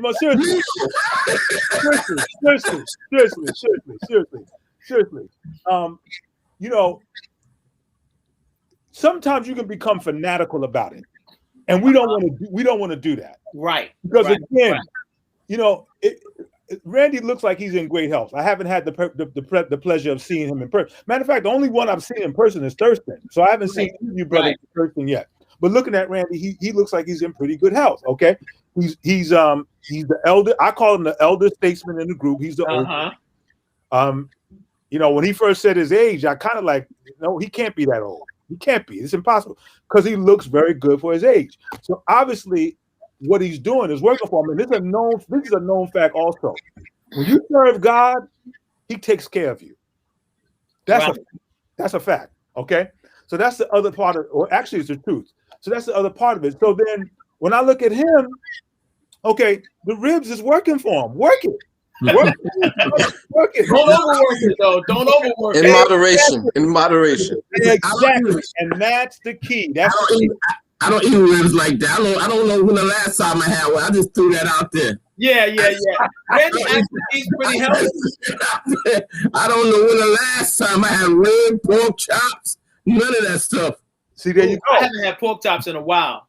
And see, I haven't had pork chops in almost 30 years. Ooh. Almost 30 years. Pray for you, man. We're going to pray for you. No, pray for you. Your wild don't mean nothing now, right? Exactly. So, Ty, thanks for joining us today, man. Thanks for chiming in. We appreciate you. So, Ty joined me and the ICB brothers for the King Summit that we just had. It was great. We had a wonderful time doing praise and worship. Ty, I really love you, brother. I appreciate you, man. I appreciate serving with you. So he shared. Now, Ty, I don't know Ty very, very well, but he appears to be a very healthy brother. And he says, good afternoon, brothers. Great topic. If you're not going to get the vaccine, then it's even more important to take supplements to boost your immune system and your overall health and exercise. So great comment. Yes. So this brings me back to another question that I was going to have for you, Pastor Darren, because you are big into supplements. Now, I was taking a lot of supplements, and going back to something you said, you have to know yourself, right? So I was taking a lot of supplements, but I wasn't feeling great, right? Right. And so this is something that I know I need to work on because I take a lot of supplements. It's not making me feel really good. And actually, so that's a problem. Adverse effects. But instead of altering and trying different amounts or different types together, I would just pull back and say, I'm not taking none, right? Yeah. See, if you're taking supplements and they're not making you feel at least a minimal level of where you were, but they also should make you feel better, then there's a problem. Okay. So my suggestion is, if you're going, just don't get into supplements just to get into it. Right. Just don't go into the supermarket like Randy was saying. You got them all here and there, all over the place. Right. Yeah, I suggest that you go to a vitamin store and talk with a nutritionist. And in the vitamin stores, they usually know their stuff. Like the one I go to is here in Freeport on Sunrise Highway called Sunrise Health. I mean, my man Joseph, he knows his stuff. Okay. And they'll ask you questions, they'll take a look at you, they'll evaluate you, they'll ask you, okay, what's going on in your life? What's your lifestyle like? Et cetera, et cetera. And that's a very important comment that Adrian is making too. Very, very yes. So they'll evaluate and then they'll give you a recommendation. If you're taking supplements and they're not making you feel better, that's a problem. Because just like anything else, you can misuse and abuse. Even supplements. Okay. Right. And that's the thing in my mind. I think I was just taking too many at the same time. Yes. And most of my supplements that I was getting or what I needed to take, I got, my doctor would say, okay, take this, take this, take this. But making sure that I take them in the right quantities at the right times, and not just running away from all supplements, but start even going back to my doctor and saying, hey, it's making me feel this way. What do I need to adjust? And that's just something that I did not do. And I think a lot of us, brothers like us, tend to do that. Like, first of all, it takes forever for a lot of us to even get to the point where we're going to agree to take supplements. And then if it's not working overnight, like many times, like working out, like, all right, I worked out for a week. I haven't dropped 20 pounds yet. What am I doing this for? Right? So being consistent and making sure we find the right, balance is, I think, extremely important. And here's another thing. Let me add. There's even, let me use Vaughn's word. There's even a science to taking supplements. There's a science to it. One of the things you want to do, because ultimately, the body is supposed to be put in a position where God has created us to manufacture some things on its own. Right. So even with taking supplements, you shouldn't even take them 7 days a week. You should take them, 6 days, and give your body an opportunity to rest. And my nutritionist explained it to me because there's a process that the body needs to go through in terms of its absorption and other things where it even needs a rest from supplements. Okay. Mm-hmm. Okay. Some will tell you that every 3 months you should go a week without taking them, or 2 weeks or something like that. I mean, there's just all kinds of things to it. And then here's another thing that's really, really important. So supplements that I was taking 10 years ago, I'm not taking now. Okay. Because my body has gone through changes, and it's a documented fact that a man goes through monumental changes every 10 years. He goes through changes spiritually. He goes through changes physically, he goes through changes mentally, he goes through changes emotionally, okay, and every other realm. And so because of that, what worked 10 years ago is not necessarily going to be applicable now. And so you need to factor in the reality of, okay, let me just take an assessment and do an evaluation to see where I am and what's applicable now, what applies now, and then make the adjustment. Sometimes you take supplements because of a situation. When that situation is rectified, you no longer need that supplement. All right. Right. There's some supplements there's some supplements I take for allergy season. Okay. When allergy season is over, I don't have to take that supplement anymore. Got you. You understand what I'm saying? Yep. So, and again, what I have found, that was like the husband and wife team that we had on. I can't remember their names, but that's Chris and Janine. Chris and Janine, they were very good, and they will corroborate a lot of what I'm telling you, and probably even take it to levels beyond what I'm telling you, because that's what they do. I just know what I know, because I've been on this journey now for quite a while. And Yeah. You know, here's one thing. By example, some years ago, I developed vertigo. Wow. Okay? And at the base of vertigo, there's inflammation somewhere in the body. Usually, it's in the blood vessels going to the head, because that's what causes the dizziness, because the blood flow is being constricted or being cut off. And so, and I never did like pills and allopathic medicine. I never did. So, as soon as it started happening, I go to my nutritionist, and lo and behold, he explains to me, "Oh, this is what you're dealing with." Whatever. He gives me a regimen and says, "Do this." Within 48 hours, the vertigo started subsiding. Wow.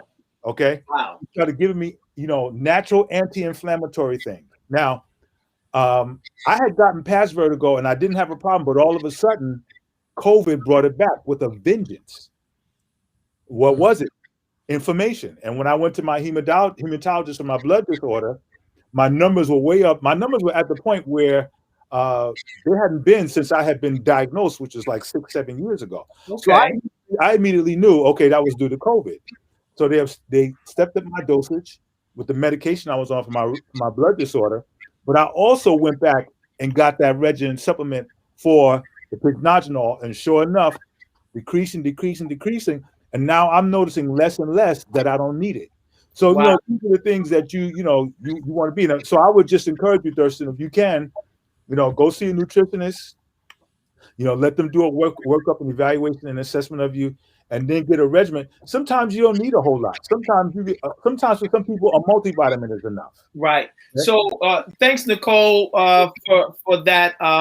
For the name, perhaps Thurston, you can consider a nutritionist. There's a sister that BCC who's a registered dietitian. Her name is Elizabeth Madison, registered dietitian nutritionist. So this is my thing, guys, is I have generally always been a very healthy guy, right? I've been a really healthy guy most of my life. I go to the doctor. I generally get good reports. We love you too, Louisa. Thank you for joining us. Yes. And so I think, now that I'm getting older, and of course, body's changing, like you said, every 10 years, the body's changing, and there's some different things happening in my body. I still generally get pretty good reports from my doctor as far as my blood levels and all of that stuff. But yeah, there are certain things that probably could be managed better with a good nutritionist and supplements and so forth. So, it's encouraging me now to go back and look at what I'm taking and talk to a nutritionist, talk to my doctor, and really get that under control.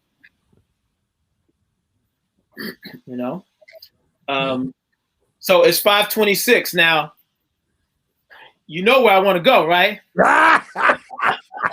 So that's the word. That is the word on the vaccine, on nutrition, on all of that good stuff. And now we're just gonna have a little bit of fun, and we're gonna let Pastor Darren get in trouble. And now I'm going back. I asked you earlier if you hooped today, and you said you did not hoop, and you are not a hooper. And no, this is something that is really, it's been for years, Darren. We grew up in the church, and that's what we heard. And like you said, it's entertaining and all of this. But I mean, I have had the experience of going to services where, the preacher wouldn't even build up to hooping. He would just step to the podium and he's automatically hooping. I'm like, come on, listen, at least build it up. At least start here. Build it up. You gotta hoop when you first step up to the podium. How are you doing that, man? So I'm gonna leave it to you, Pastor Darren. You about to get yourself in trouble, and I'm gonna open the door and let you go ahead and get in trouble, man. Like you, Thurston. Now, let me make a disclaimer. The pastor that I grew up on, I mean, he would hoop you to life. I won't say hoop you. he would hoop you to life. I mean, the man, and some of you may know him, the late Bishop Clarence Sexton the first. Oh yes. Okay, the first Bishop. I mean, he was a hooper, but the crazy part about it was the man had some serious substance. And he would be saying something. He was, he was a lot like Jakes was before most people knew who Jakes was. Okay. I got exposed to Jakes 3 months after I got married. Literally, it was exactly 3 months, the third Saturday in October. And he preached this message called "Tell the Devil I Changed My Mind." It was in a storefront. And I mean, he had that storefront reeling and rocking. And that was one of his classic messages. And I had never heard anybody preach on a prodigal son like that. Wow. Okay. Now, by the time Jakes got to what most people know him to be, he had shifted and he was moving more. And I remember when he became more of a teacher and less of a teacher. So I don't want to give the impression that I'm totally disparaging hooping. Okay. Right. However, come on, Reggie, put it there. We might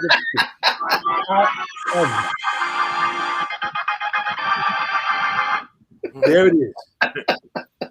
There is an undeniable reality in the fact that there is just a transformative dynamic that talking to them, okay? Jesus.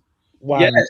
Why me, Lord? Why? No, you there, man. That's the reality, bro. Like you said. Talking to people, not yelling at them, not talking at them, not all of the emotional calisthenics, just talking with people, having a conversation with them puts them under arrest. I often go back to David Ireland said something one time that was really powerful. He said, some things that you come across, you write down, some things are written on you. And in one of our first conversations, Randy talked about Rachel. That thing is written on me. And how when she first brought him to CCC, Dr. Bernard pulls out a New Yorker magazine and he's reading from the New York magazine. Now, notice what happened. Randy was engaged. He may not have been engaged at the right time for the right reason, but he was engaged. Dr. Bernard had got his attention.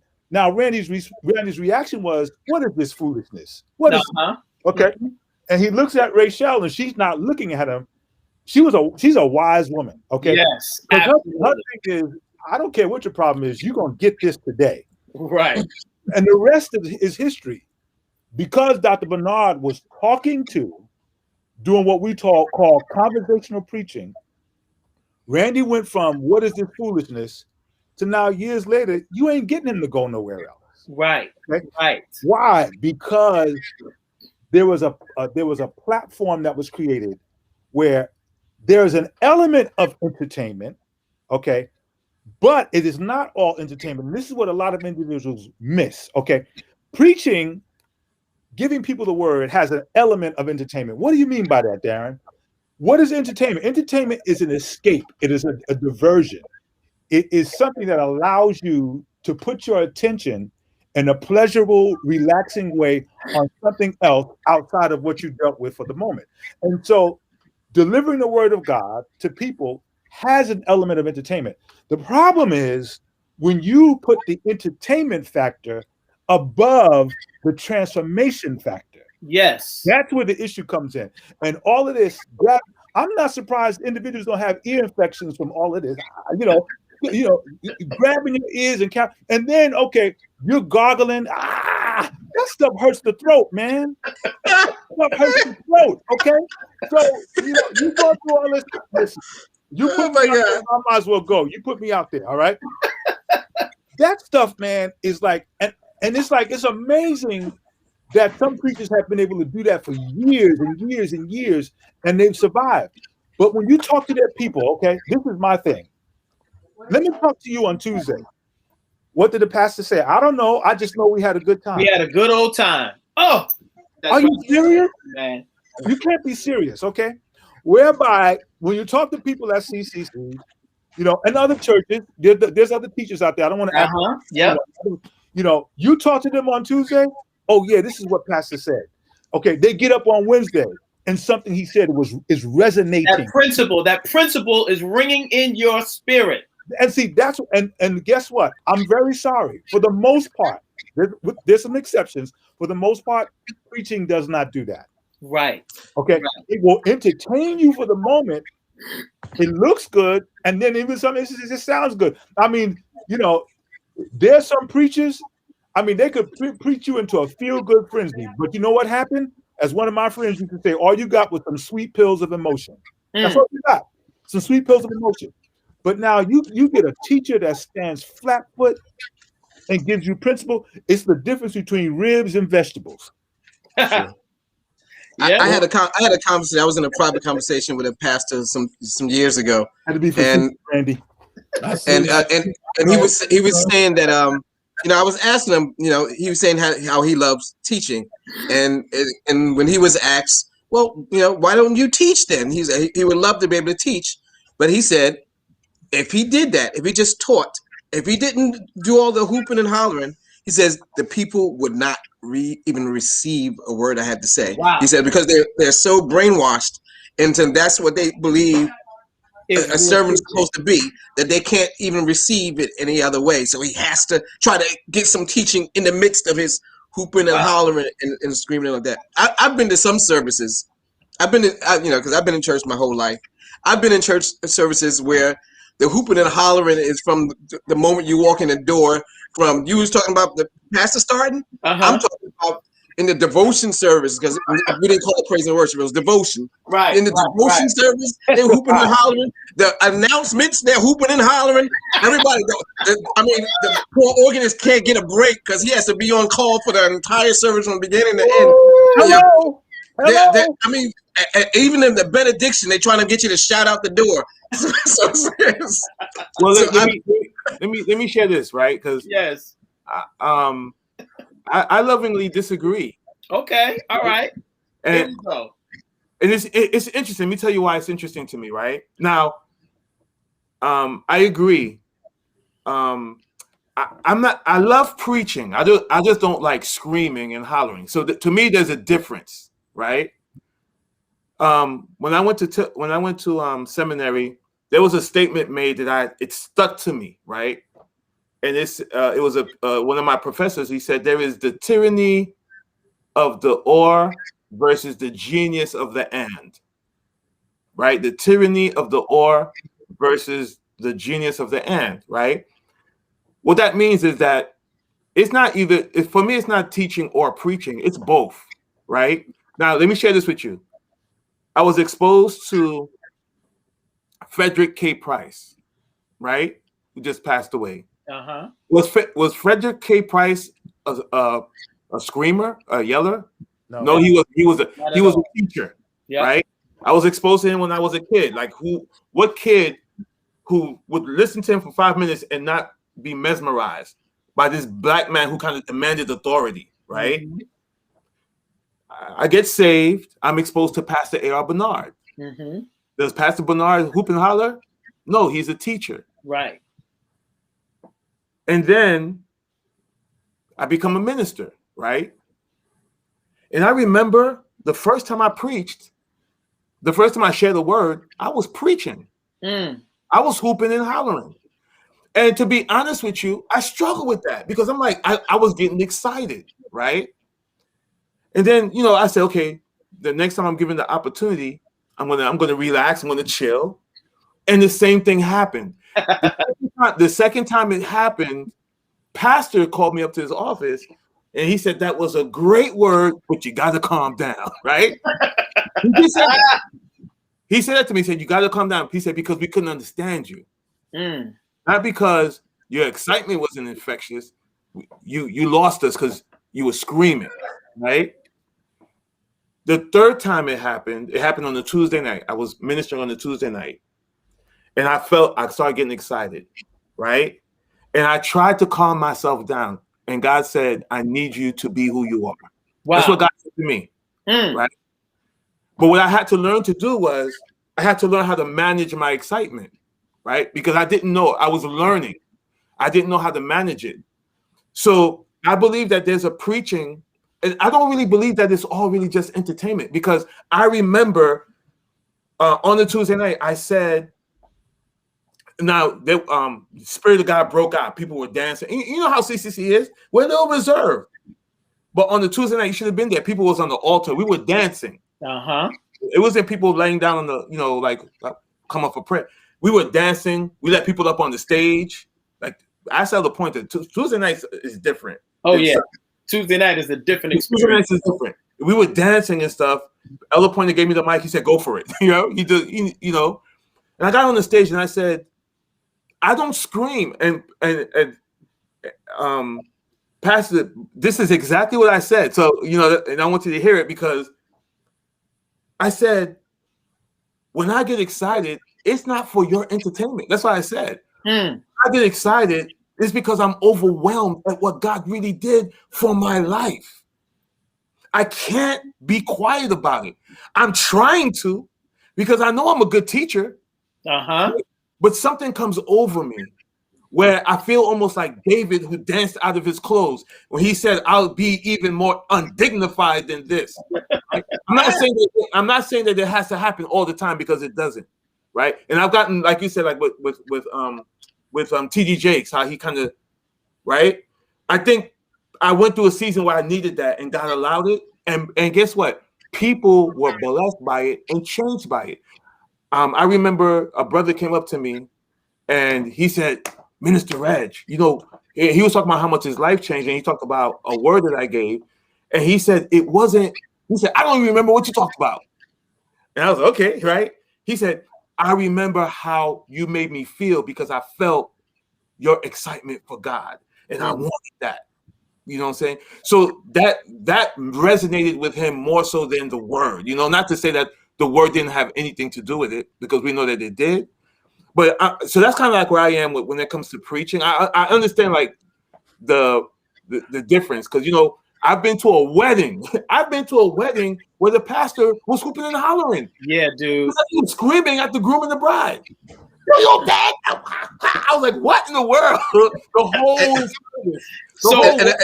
and I think that's what Pastor Darren was saying, that there are people who take it too far. And I mean, even in the house, there's nothing against the preaching, as long as a message is really being shared in the midst of the preaching. But it's become almost stereotypical sometimes. Let me just say this. I agree with you, because it's also in certain different regions. Like if you go to like certain churches in where is it? Where did I go? Down south somewhere. Where that's all they're used to is the hooping and the hollering. Because I've been, and you're right. Certain places. It ain't just down south. It's right here in Brooklyn. Absolutely. I'm saying like I went. So Vaughn, and like I said before, there's an element of entertainment in preaching. Okay, technically speaking, Randy was laughing. He was talking about I had to blow it out and all that kind of stuff, but I was preaching. I was just preaching from a teaching standpoint of view. For me, when I talk about this aspect of preaching, I'm talking about the hooping and hollering. And yes, Reggie, you're right. You got to be yourself, because I was working for this church one time as a minister of music. Now, I was pastoring, but I was working also as a minister of music. We were meeting in the afternoons. I was working for them Sunday mornings. And they started allowing me to minister the word. And one of the choir members said something to me I never forgot. She says, "I love to hear you bring the word more so than the pastor." I'm not going to call names. And so, when people do that, you got to be careful, because sometimes you don't lost your job, bro. Yeah, and they just creating this thing. It's like, okay, now you're not going to sow discord between me and him. So I just got quiet and just listened. And she said something I couldn't shake. She said, "I love to hear you teach and preach the word." She said, "Because when I hear you, I believe you're convinced about what you're saying. When I hear him, I don't believe he's convinced about what he's saying." Wow. Now that was her reality. So that when Reggie talks about the excitement level in his delivery, it becomes very evident that this is a man who lives what he's talking about. But too many times, okay, from the background I've come from, and it's a classical traditional Pentecostal experience. Too many times they were relying on a mechanism that was not really them. They had just sold their spiritual souls or their ecclesiastical souls to doing what? Placating the people, as Vaughn said. And Vaughn, I got a question for you, and I have put it in our private chat. So this brother said to you, "This is what I got to do." But let me ask you: do you agree with him that he has to do that? You muted. You muted, Vaughn. Which question was that? I'm trying to go back and see. So the brother said to you, he would. The pastor said that this is what he had to do. Well, you know what? As pastor of the church, he could have made the decision of we're going to make this shift change. Mm-hmm. Right. But sometimes people, and he's not the only pastor. Whether it's one system or another or something in the church, they feel that in order to keep the peace, in order to just keep things moving, I'm just going to go along with this. So that was the decision he made to, I have to give the message this way in order to get it across, or else I will get nothing across. And that was his decision. Yep. And you don't have to be that way. I'm looking at Randy and I'm thinking about Bishop Brown. Uh-huh. Now, Bishop Brown was a form of a classical preacher. However, Bishop Roy Brown would give you substance when he was preaching. That's a fact. Okay. I'll never forget. My former pastor took me to hear him preach at the Renaissance Center. And he preached a message, and this has got to be going back over 25, 30. I don't even think I was married yet. So it's got to be going back over 32, 33 years. And his message was people in problems protesting praise. And he talked about when Athaliah usurped the throne from the line of David, and how King Josiah had to be hidden by the priests. Jehoiada had to be hidden by the priests until he could be brought to the forefront. And the people got excited when the king, who was supposed to be sitting on the throne, was finally brought to the forefront. But Athaliah wanted to hold on to her position, and she wanted to protest the people honoring the king. And his message was there'll be times when people in problems will protest praise. Now, I heard this message over 33 years ago. It was a preached message. He preached the thing. So I'm not disparaging preaching altogether. What I'm disparaging is when individuals rely on just an emotional mechanism to get over, as opposed to doing whatever is necessary, even when it's inconvenient, to be sure you bring transformation to those people. Yeah, and so listen, and going back to Reggie, how you shared, I think that is the essence of the difference of what we're talking about. Because yes, God used you in that way, and it was authentic, and in the moment, it was who you were and what God called you to do. And you even had people come up to you and say, I don't remember what you said, but you blessed me because the next time you got up, and the next time you got up, and the next time you got up, you didn't rely on that. And Right. You did not try to manufacture this excitement on your own, because that's what the people like. Amen. That's what they respond to. Because you know it's important, Thurston, that Pastor told me.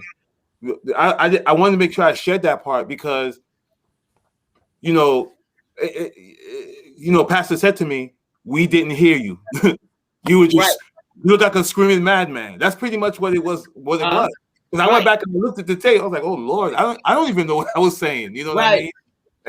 And that's where you lose people. Like what teaching can come from that? And I agree with Pastor. What teaching can come from that? Like it's just But it's then it's emotional. And people respond to that. Yeah. Right. But then what happened subsequently, Reggie, you learned how to fit who you are with what you need to do. Right. You didn't abandon the reality of who you are. You just learn how to structure that in terms of what is necessary, which is to get in people's ear. I heard something real powerful one time. This pastor broke down the fivefold ministry. Okay. And he said it's like the hand. We have 5 fingers. Okay. He said the apostle, the prophet, the evangelist, and the pastor teacher. Okay. He said the apostle is like the thumb, and your thumb is the foundation of your hand. The prophet is like the pointer. The prophet points you to the way and the things of God. The evangelist is the middle finger, okay, that sits in the middle of everything else. And you need the evangelist that's going to kind of like tie the two sides together. He said the ring finger is the pastor, okay, and then the pinky is the teacher. Okay, he said the pastor, the ring finger, the ring represents authority. He said the pinky, he said, what do you do with your pinky? He said, you stick your pinky in your ear when there's something in it. He said the teacher is supposed to get down in your ear. Mm. Okay, and I never forgot that. And so what happens is, the key is whether you are delivering it passionately, because sometimes I get excited. You know, Randy, you've probably seen it. I'll be teaching and I'll get excited. I'll just go berserk. Okay. But I'm making sure that I stay within the realm of what I'm dealing with at the moment. And I just don't rely on that just to carry me through. Okay. Because people, the other thing is, it just can't be like a monotone. Well, you know, he who controls the language controls the conversation. I've been to that church too. Yeah, absolutely. We arrive at life on levels and we live on stages. Ain't nobody coming back for that nonsense. Okay. Right. There's got to be there's got to be a conviction that comes along with it. And that's Reggie, that's what you were saying. And I agree with that. But if it's just a mechanism where you just want to get, I mean, I have been in situations where preachers have been behind closed doors and scripted. They showed you the script on how they were going to whip him into a frenzy and how we was going to get them to this point. And okay, and since we're here, let's go there. All right, since we're here, let's go there. A lot of times, maybe I shouldn't say a lot of times, but sometimes that stuff has an agenda. Yeah, I would say a lot of times that stuff has an agenda. And it is not a godly agenda. It's an agenda of filthy lucre. Y'all heard that phrase before? Okay. It's an agenda of filthy lucre. And it's a god-awful shame. All right. I'd rather be in a situation where I don't get a dime from people, but I know I gave them what God wanted, than to try and fleece their monies out of them and don't care whether or not they got God or whatever. Listen, that's a whole nother discussion, bro. Listen. Yes. I took the kids, this is some years ago. Boots had a ministry engagement at this church, right? And to your point, Pastor, we were, usually when I have a bunch of kids, when I get to an engagement, sometimes they will have us we will close the event, but depending on where the event is and how many kids I have, I ask them if they could move us up sometimes because to take all these kids back home. Sometimes we'd be up in the Bronx, Jersey. I said, you know, I have 15-year-olds, 12-year-olds with me. So, and it's pretty late. I remember this one pastor got up and it was offering time. Oh boy. And oh Lord. Let me tell you, I never got so angry in my life. I think this is the first time I ever got angry in a church. Like I said, and I came close to just snatching the kids and leaving. Well, that offering lasted 2 hours, and it was nothing but screaming and rebuking.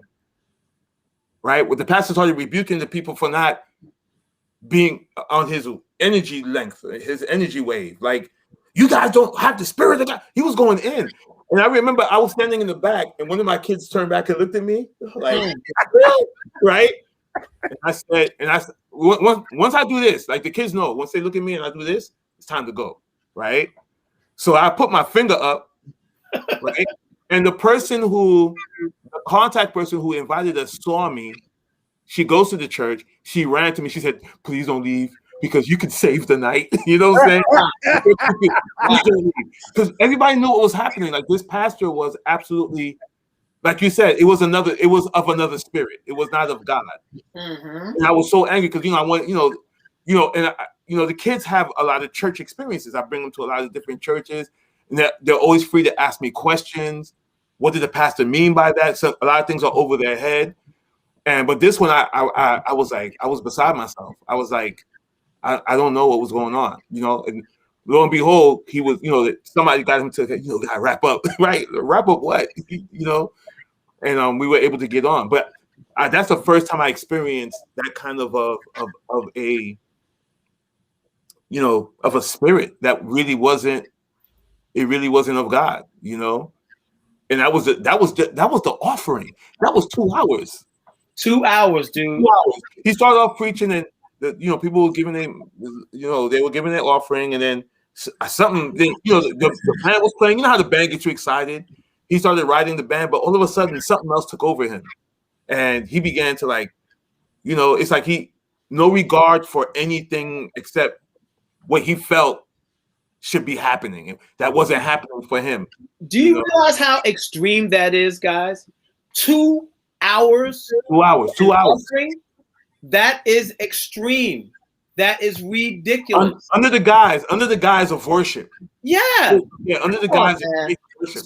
So I think this is why I'm so passionate about this subject and why it bothers me so much is that, listen, I think people can tell when there's authenticity over performance, over a performative display of either I need to raise a certain amount of money, or I need you to get excited with me. It almost, listen, similar to a singer that is singing a song and they don't get the type of reaction from the people that they want, so they start doing a little more, and it's a little more riffing, and it's a little more, and it can almost get to a point of badgering. Like, if y'all don't get with me, this song is going to keep going on. So if y'all want me to shut up, y'all better get up on your feet and clap and say something, right? It's performative, man. And this is the thing that drives me wild is, so, okay, you're a preacher, you're a pastor, okay, you're a man of God, whatever. If I meet you on a Wednesday at a Starbucks and I'm having a conversation with you, I don't need you to sound as if you're preaching on a Sunday morning. Like, what is your normal voice, brother? Like, why are you talking to me like, brother? Why are you talking to me like that? What is your normal voice, man? Talk to me like a brother on the street. So it gets in the blood. It's almost like pass it down. You know what I'm talking about, man. You know what I'm talking about. You know what I hate? When you run into other preachers, I shouldn't say hate. That's a strong word. Sorry. You know what really rubs me? It's like, yo, Doc. Hey, Doc. How you doing, Doc? Doc. All this like Doc nonsense. It's like, my name is Darren. You know what? You don't even have to call me pastor. My name is Darren. That's it. Because that's another one of my pet peeves. Okay. And I had this conversation with Reggie. I'm really appreciative of the level of respect and honor that you guys have for me. You always refer to me as pastor. But I'm just weird like this. Mm-hmm. You don't have to call me pastor. You really don't. Right. Because here's the secret. I'm gonna have to do it whether you call me pastor or not. Don't matter what you call me. Don't matter what you call me. And then the last time I checked, it says, is your name written in the Lamb's Book of Life?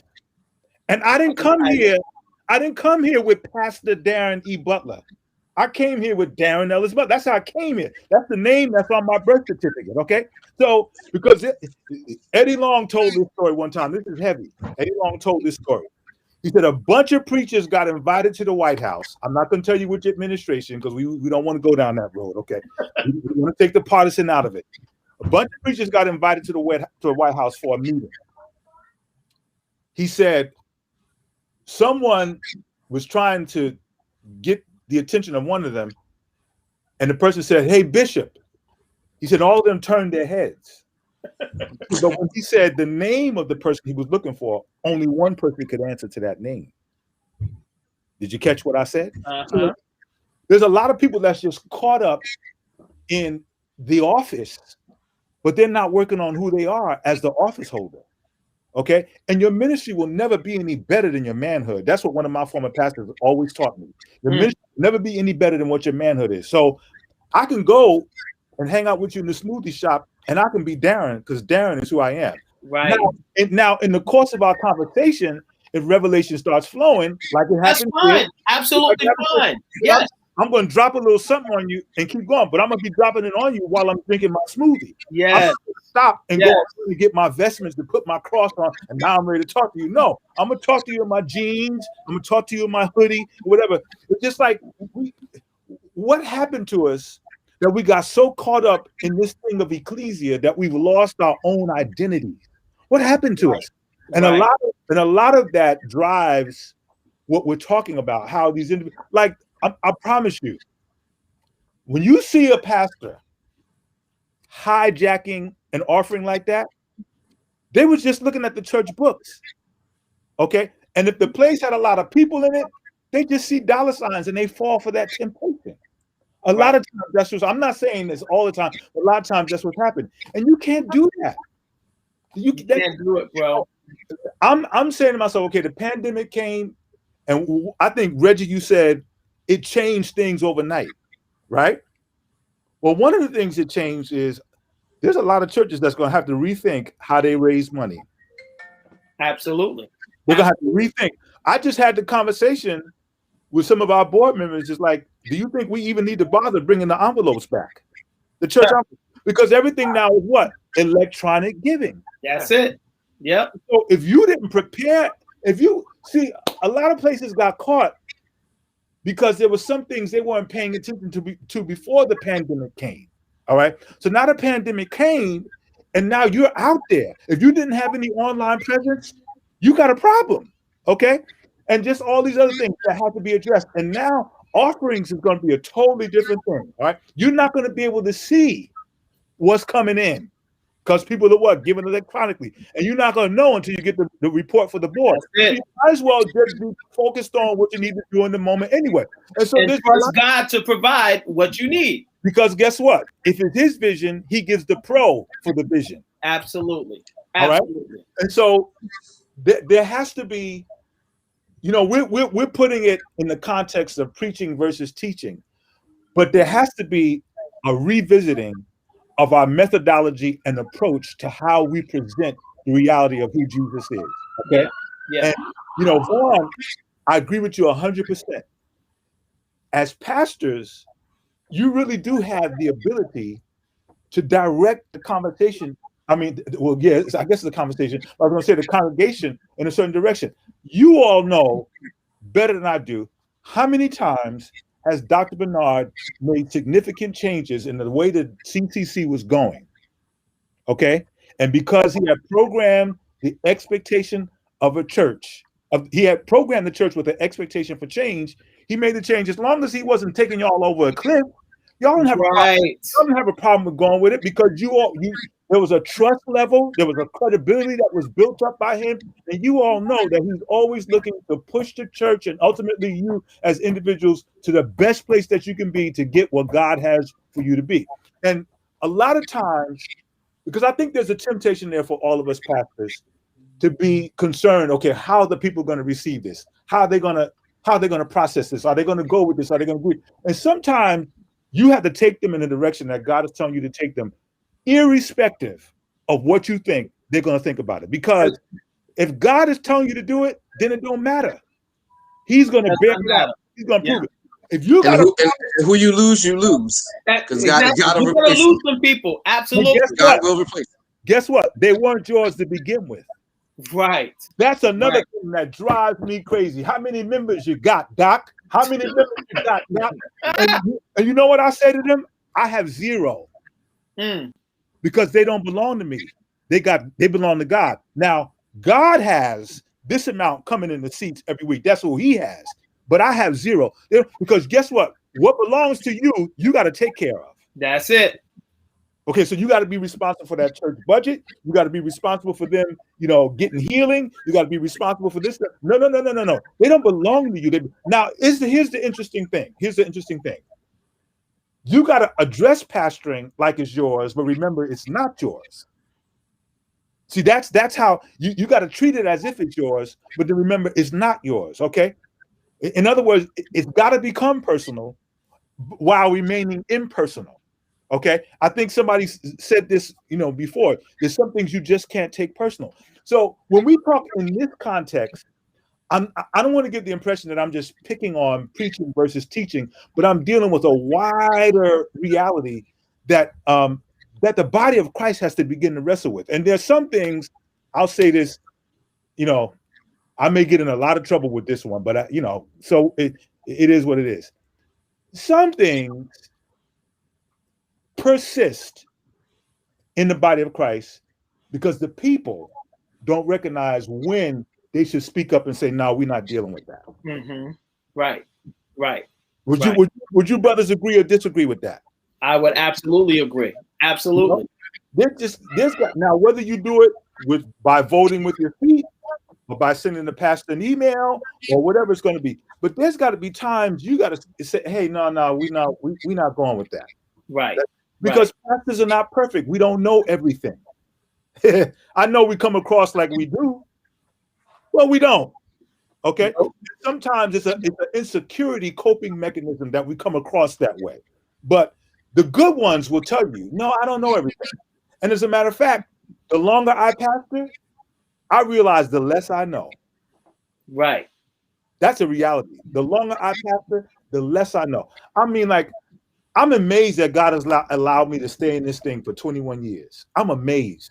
It's got to be him. It's got to be him. Okay? When I tell you about the many days I was ready to put the keys in a mailbox somewhere and just walk away, it's got to be him. Yeah. So you can't. You got to keep this thing in front of you at all times. You know what? God, what do you want to go on with this?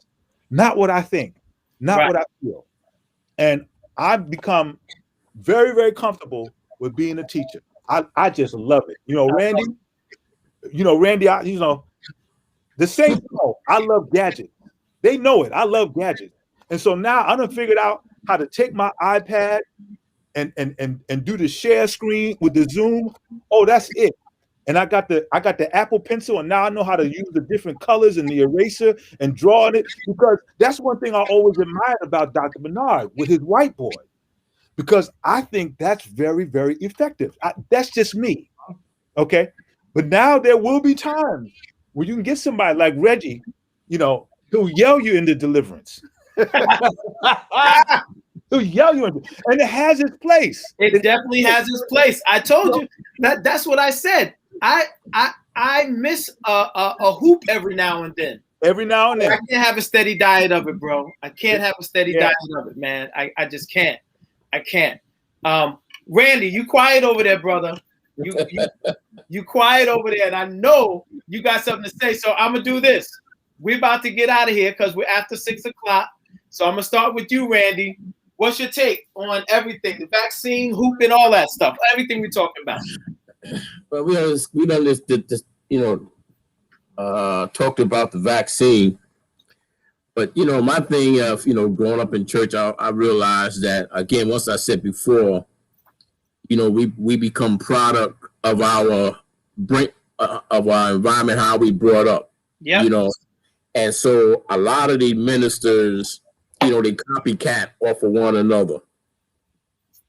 So, and Bishop Brown has always been like the forefather to a lot of the young ministers coming up. I seen this man counsel, and so many that will come up under him and come through him, that have their ministries today and have big things going on today. But they always had this, they gotta have this hoop, this holler, because it's like, if I don't hoop and holler, I'm not preaching. Uh-huh. I'm not preaching. I'm not saying anything. I mean, so and that's who he was. I mean, he was a hooper and he was a holler. And I didn't really get too much teaching until I came to CCC. Right. That was the thing that kind of like shaped my thinking. Now, you think that pastor coming up under where he came out of, but he still, from my understanding, that he was always different. Yep. Right. And a lot of stuff that he would see going on, he would like be on the outside looking in.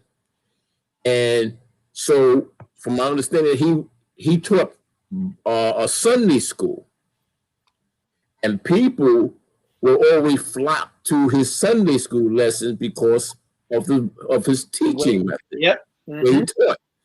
So my brother told me one day that he went to T.D. Jakes, I think it was called Manpower or something like that. He had that convention. He said, so pastor was invited. Yeah. And he said that the place was packed with men. And he said, I forgot what he said pastor was teaching on, but he said that people, the guys was jumping up, they were screaming, they were all running around the church. And he said that all of a sudden, pastor just stopped. Wow. He stopped teaching. He just stopped. He waited until they get it all out their system. Until and then he continued because he was teaching. Right. And he didn't get caught up in all the hoopla and all that kind of stuff. He was like, come down, because if you're gonna miss what I'm trying to say, yes, you're trying to get to a point that I'm trying to get to. So he had to constantly keep calming them down. He allowed them to get it out their system, running around because he understood. And one thing you kind of understand is that when you go into some churches, you go into and understand that the nature of the church, you try to understand that the spirit of the church and the spirit of the leader. And like I said, there's some churches, that's what they did. When I first came to CCC, I had some people from my old church was telling me, man, you go to that church that don't have no spirit? Yes, I heard that, Randy. Yes, sir. That. And I'm like, no spirit. No spirit. What kind of name is Christian Life Center? Yep. I said, well, it's a center that God has for people can come Christian to get life or something. I said something smart. I said, just like you got a methadone center, an alcoholic center. I said, God has a center where people can come to and receive life, new life. So I said that, but it was just the mindset of how people were. And I'm so like when I'm like, I don't listen to a lot of hoop and holler. I like T.D. Jakes. But like you said, T.D. Jakes can give you some substance. I mean, he can go there. I mean, he's good. Now, you want to talk about preachers that come up hooping and hollering? Now, I don't mind mentioning names. So, Bishop Noel Jones. From the time that man walked to the pulpit, and this was the first time I ever heard him. Right, he read the scripture, gave his text, and he was hooping. And I'm like, but I mean, like he didn't even get warmed up. I mean, he was hooping for about an hour or so straight. I mean, sweat pouring off him.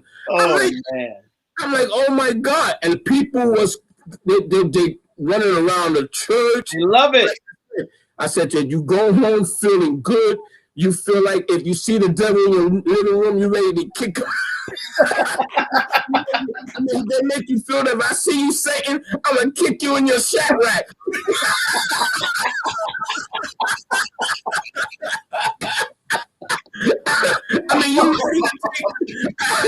You ready to take them on. I mean, because they make you feel so good. And then, you're fired up.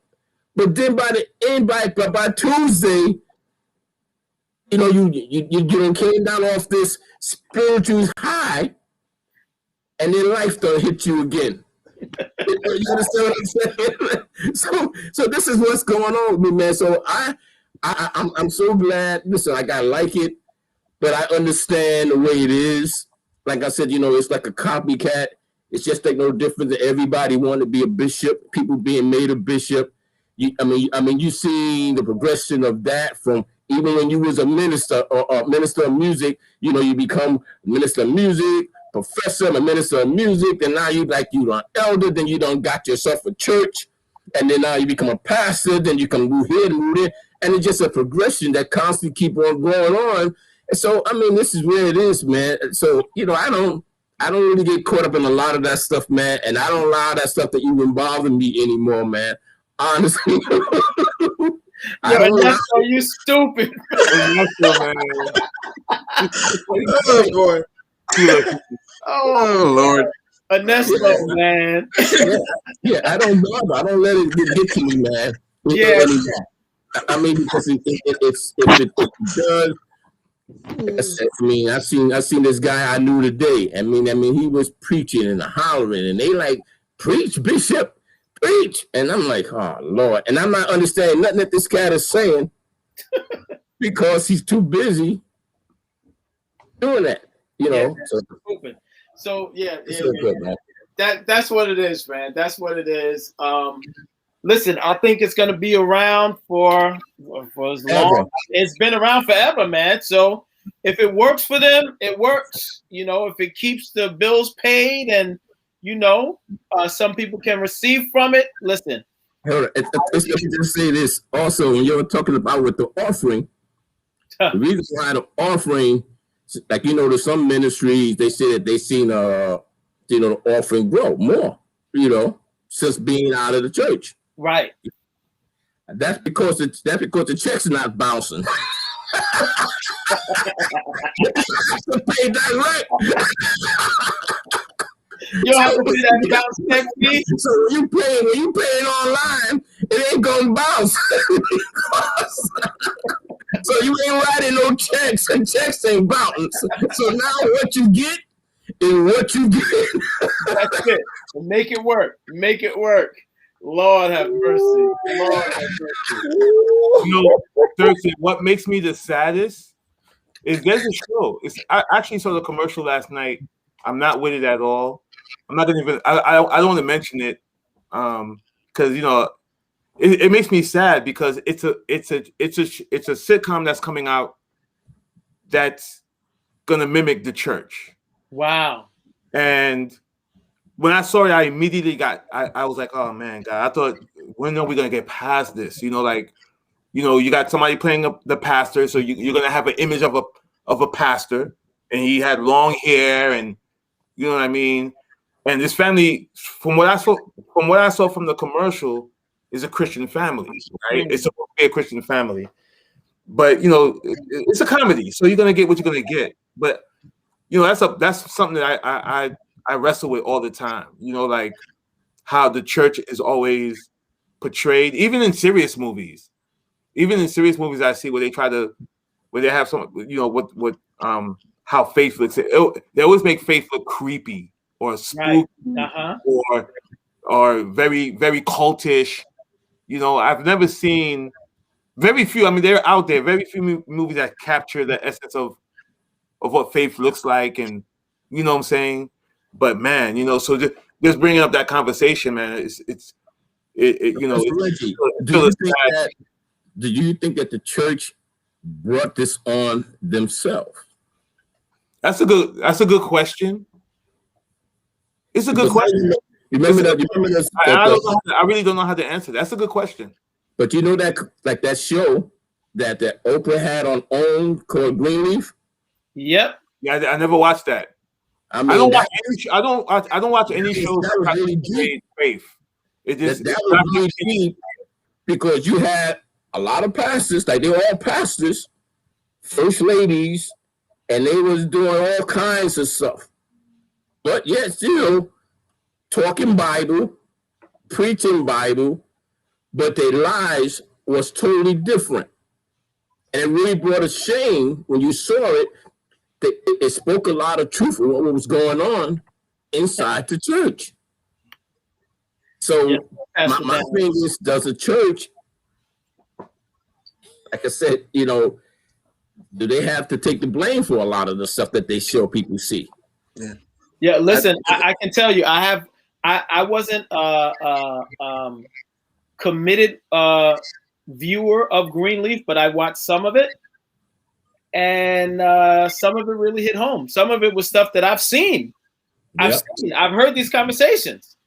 Yeah, man, it was deep, man. Deep, man. And things like that don't necessarily upset me because I understand. I won't say that it all falls on the church, but I do say that if you give the enemy something to use, he's gonna use it. He's gonna use it. So I've seen a lot of the things that they show on screen that seems ridiculous, and it gives this negative view of the church. But in reality, I've seen some of these things happen. I've heard these conversations. So it's not as if they're just pulling it out of thin air. Right. It's stuff that it's real. I agree with you, but man, I feel the same way I feel about shows about church. I feel like that about love movies, right? Mm-hmm. There's some real good stories out there. And they're not being told. They're not. Yeah. Right? They're just not being told, right? Some weeks ago, right? We were talking about that show that you got into, Thurston, with your wife, Bridgerton. Oh, Bridgerton. Yeah. And so I've never watched it, to be honest with you. I couldn't do it, but I was there was a movie that came out on what's the other one? Amazon, right? A love movie, and I heard it was really good. I couldn't wait to watch it. Because the person who presented it to me know how I feel about these kind of movies. I'm not gonna watch the same old. I watched it and I was so mad that the person recommended me. Which movie was it?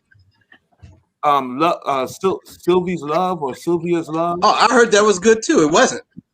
Okay, I'm not gonna tell you it wasn't good. It wasn't for me. Okay. Who Sylvia's Love? It sounds Sylvie's Love. I can't think of the both the actors.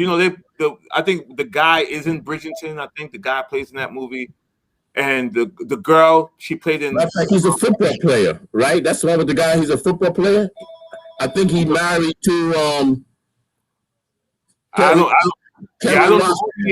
know who he is. In the movie, he plays a musician. In the movie he plays a musician. Right.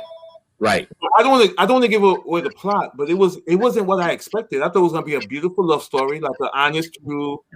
And it was worse than I thought. Like it was like, so I had a discussion about the person. I said, "What made you think that I would like this movie?" Like really, like there was nothing that I was so disappointed.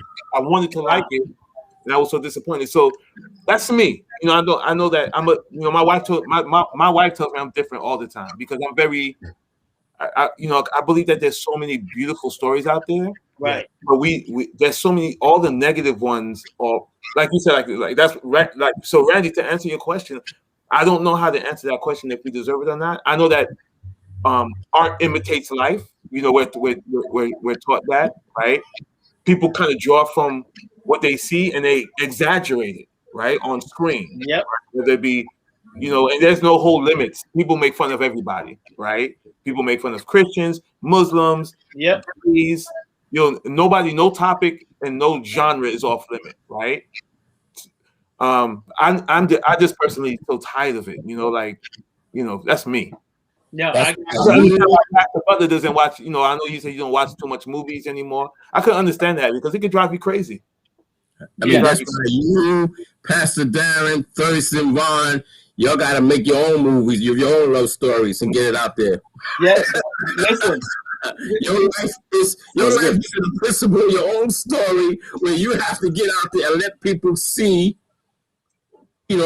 what God is doing. That's what draws us all, Right. Let me just say this. It's not to say that our lives are without flaws, right? Right. It's not to say that, but man, where's the redemption? Sometimes, it's like I don't know. Sometimes that the extremes that they go through, whether it be comedy, and I never see redemption for the pastor. Like the role that Right. the pastor plays, that's the pastor. That's the way the pastor is. Like he's not a human being. Like he's just a comedic person. Even the good movies, when you see the pastor, that's all he does. He comes out, he gives this word, and then that's the end of his role, right? But we never really see the pastor as a person who's raising a family, who's loving his wife, who's raising his kids, who have challenges. How do I deal with the challenges that my kids are having? Like we need to see those kind of stories as well. So my yes. my program manager just walked in the door and she said, what are y'all doing? A remix version today? It's 6:24, guys. Oh Lord. You get out of here, man. Vaughn, can we hear something from Vaughn? Can we hear something from Vaughn? Absolutely. Vaughn, give your last words, bro. My last words. Well, it's covered so many topics, I don't even know where to start. Randy, what you said about CCC is what I heard as well before I came here. And what they didn't know was, just like Pastor Bernard, I'm different, so it was just fine for me. Right, it was just fine for me. I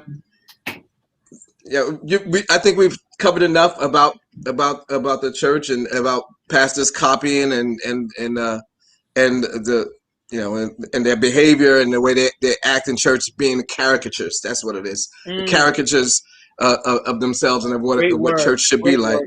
If they're not hooping and hollering, I also know them that they speak like this when they're teaching, and they talking to the brethren in this manner when they were born and raised in Brownsville. I can't even sit down and listen to those people.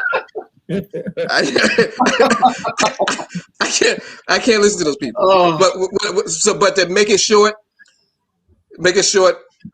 take the vaccine, people. If you don't have any trepidation, I implore you to go ahead and take the vaccine. And also, if you are anyone, find you a pastor that focuses on substance rather than performance. I love it. That's a great way to wrap up, man. That's a great way to wrap up. Did I miss anybody? I think everybody got their last words, right? Pastor Darren, did you get last words? No, I talked enough. Listen. I'm just going to mimic Vaughn. Please, if you are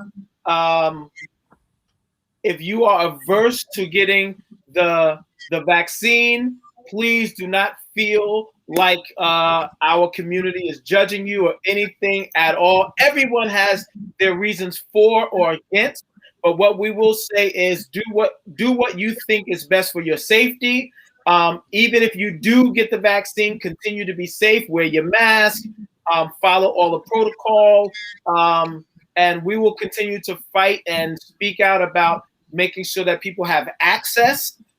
We will try to help people with if there are fears of against the government and science and all of that. Listen, we will try to talk about it, and it's best that you actually bring your concerns to light, not just live with them, but listen to discussions about what's going on. Listen to people that you trust about what's going on and how the vaccine is being used and rolled out. I will say that.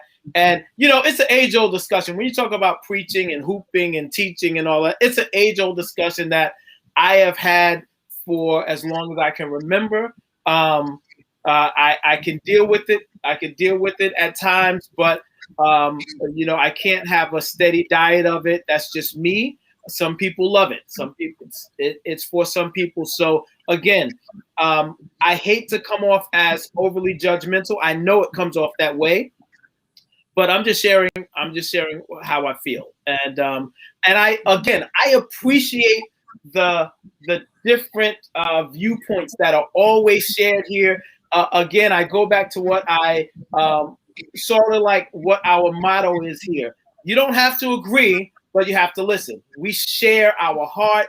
Nobody gets judged. It's not judgmental.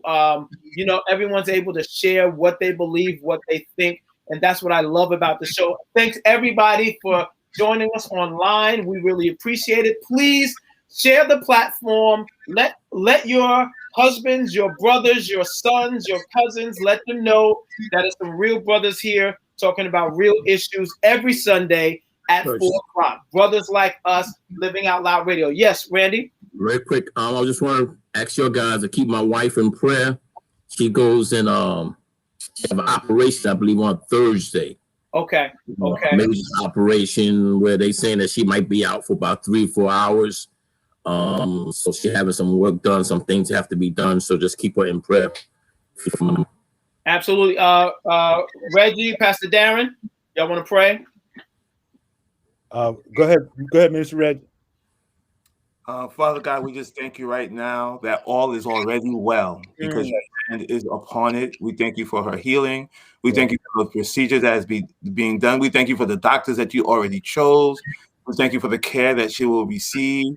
We thank you, Lord God, for her husband who has her covered, Father God. Yes, we thank you, Lord God, that by your stripes she is already healed, Father God, and we give you all the glory, all the honor, and all the praise. In Jesus' name, amen. Amen. Amen. Amen. You know, she already threatened me. She said, you better make sure you get my medicine right, though. No, we prayed about it. She said, don't mess the medicine up, bro. Don't mess it up. All right, fellas, listen. Y'all have a wonderful week. Have a great week. Thank y'all again for coming in. And let's talk about what we're going to talk about next week. Let's get it out there, and I'll put some posts out about it. And let's talk about what we're going to discuss next week. All right? Cool. I love each and every one of you, man, from the bottom of my heart, bro. Love you. Have a wonderful week. And I'm sure we'll be talking real soon. All right? All right. Have a good one. God bless everybody.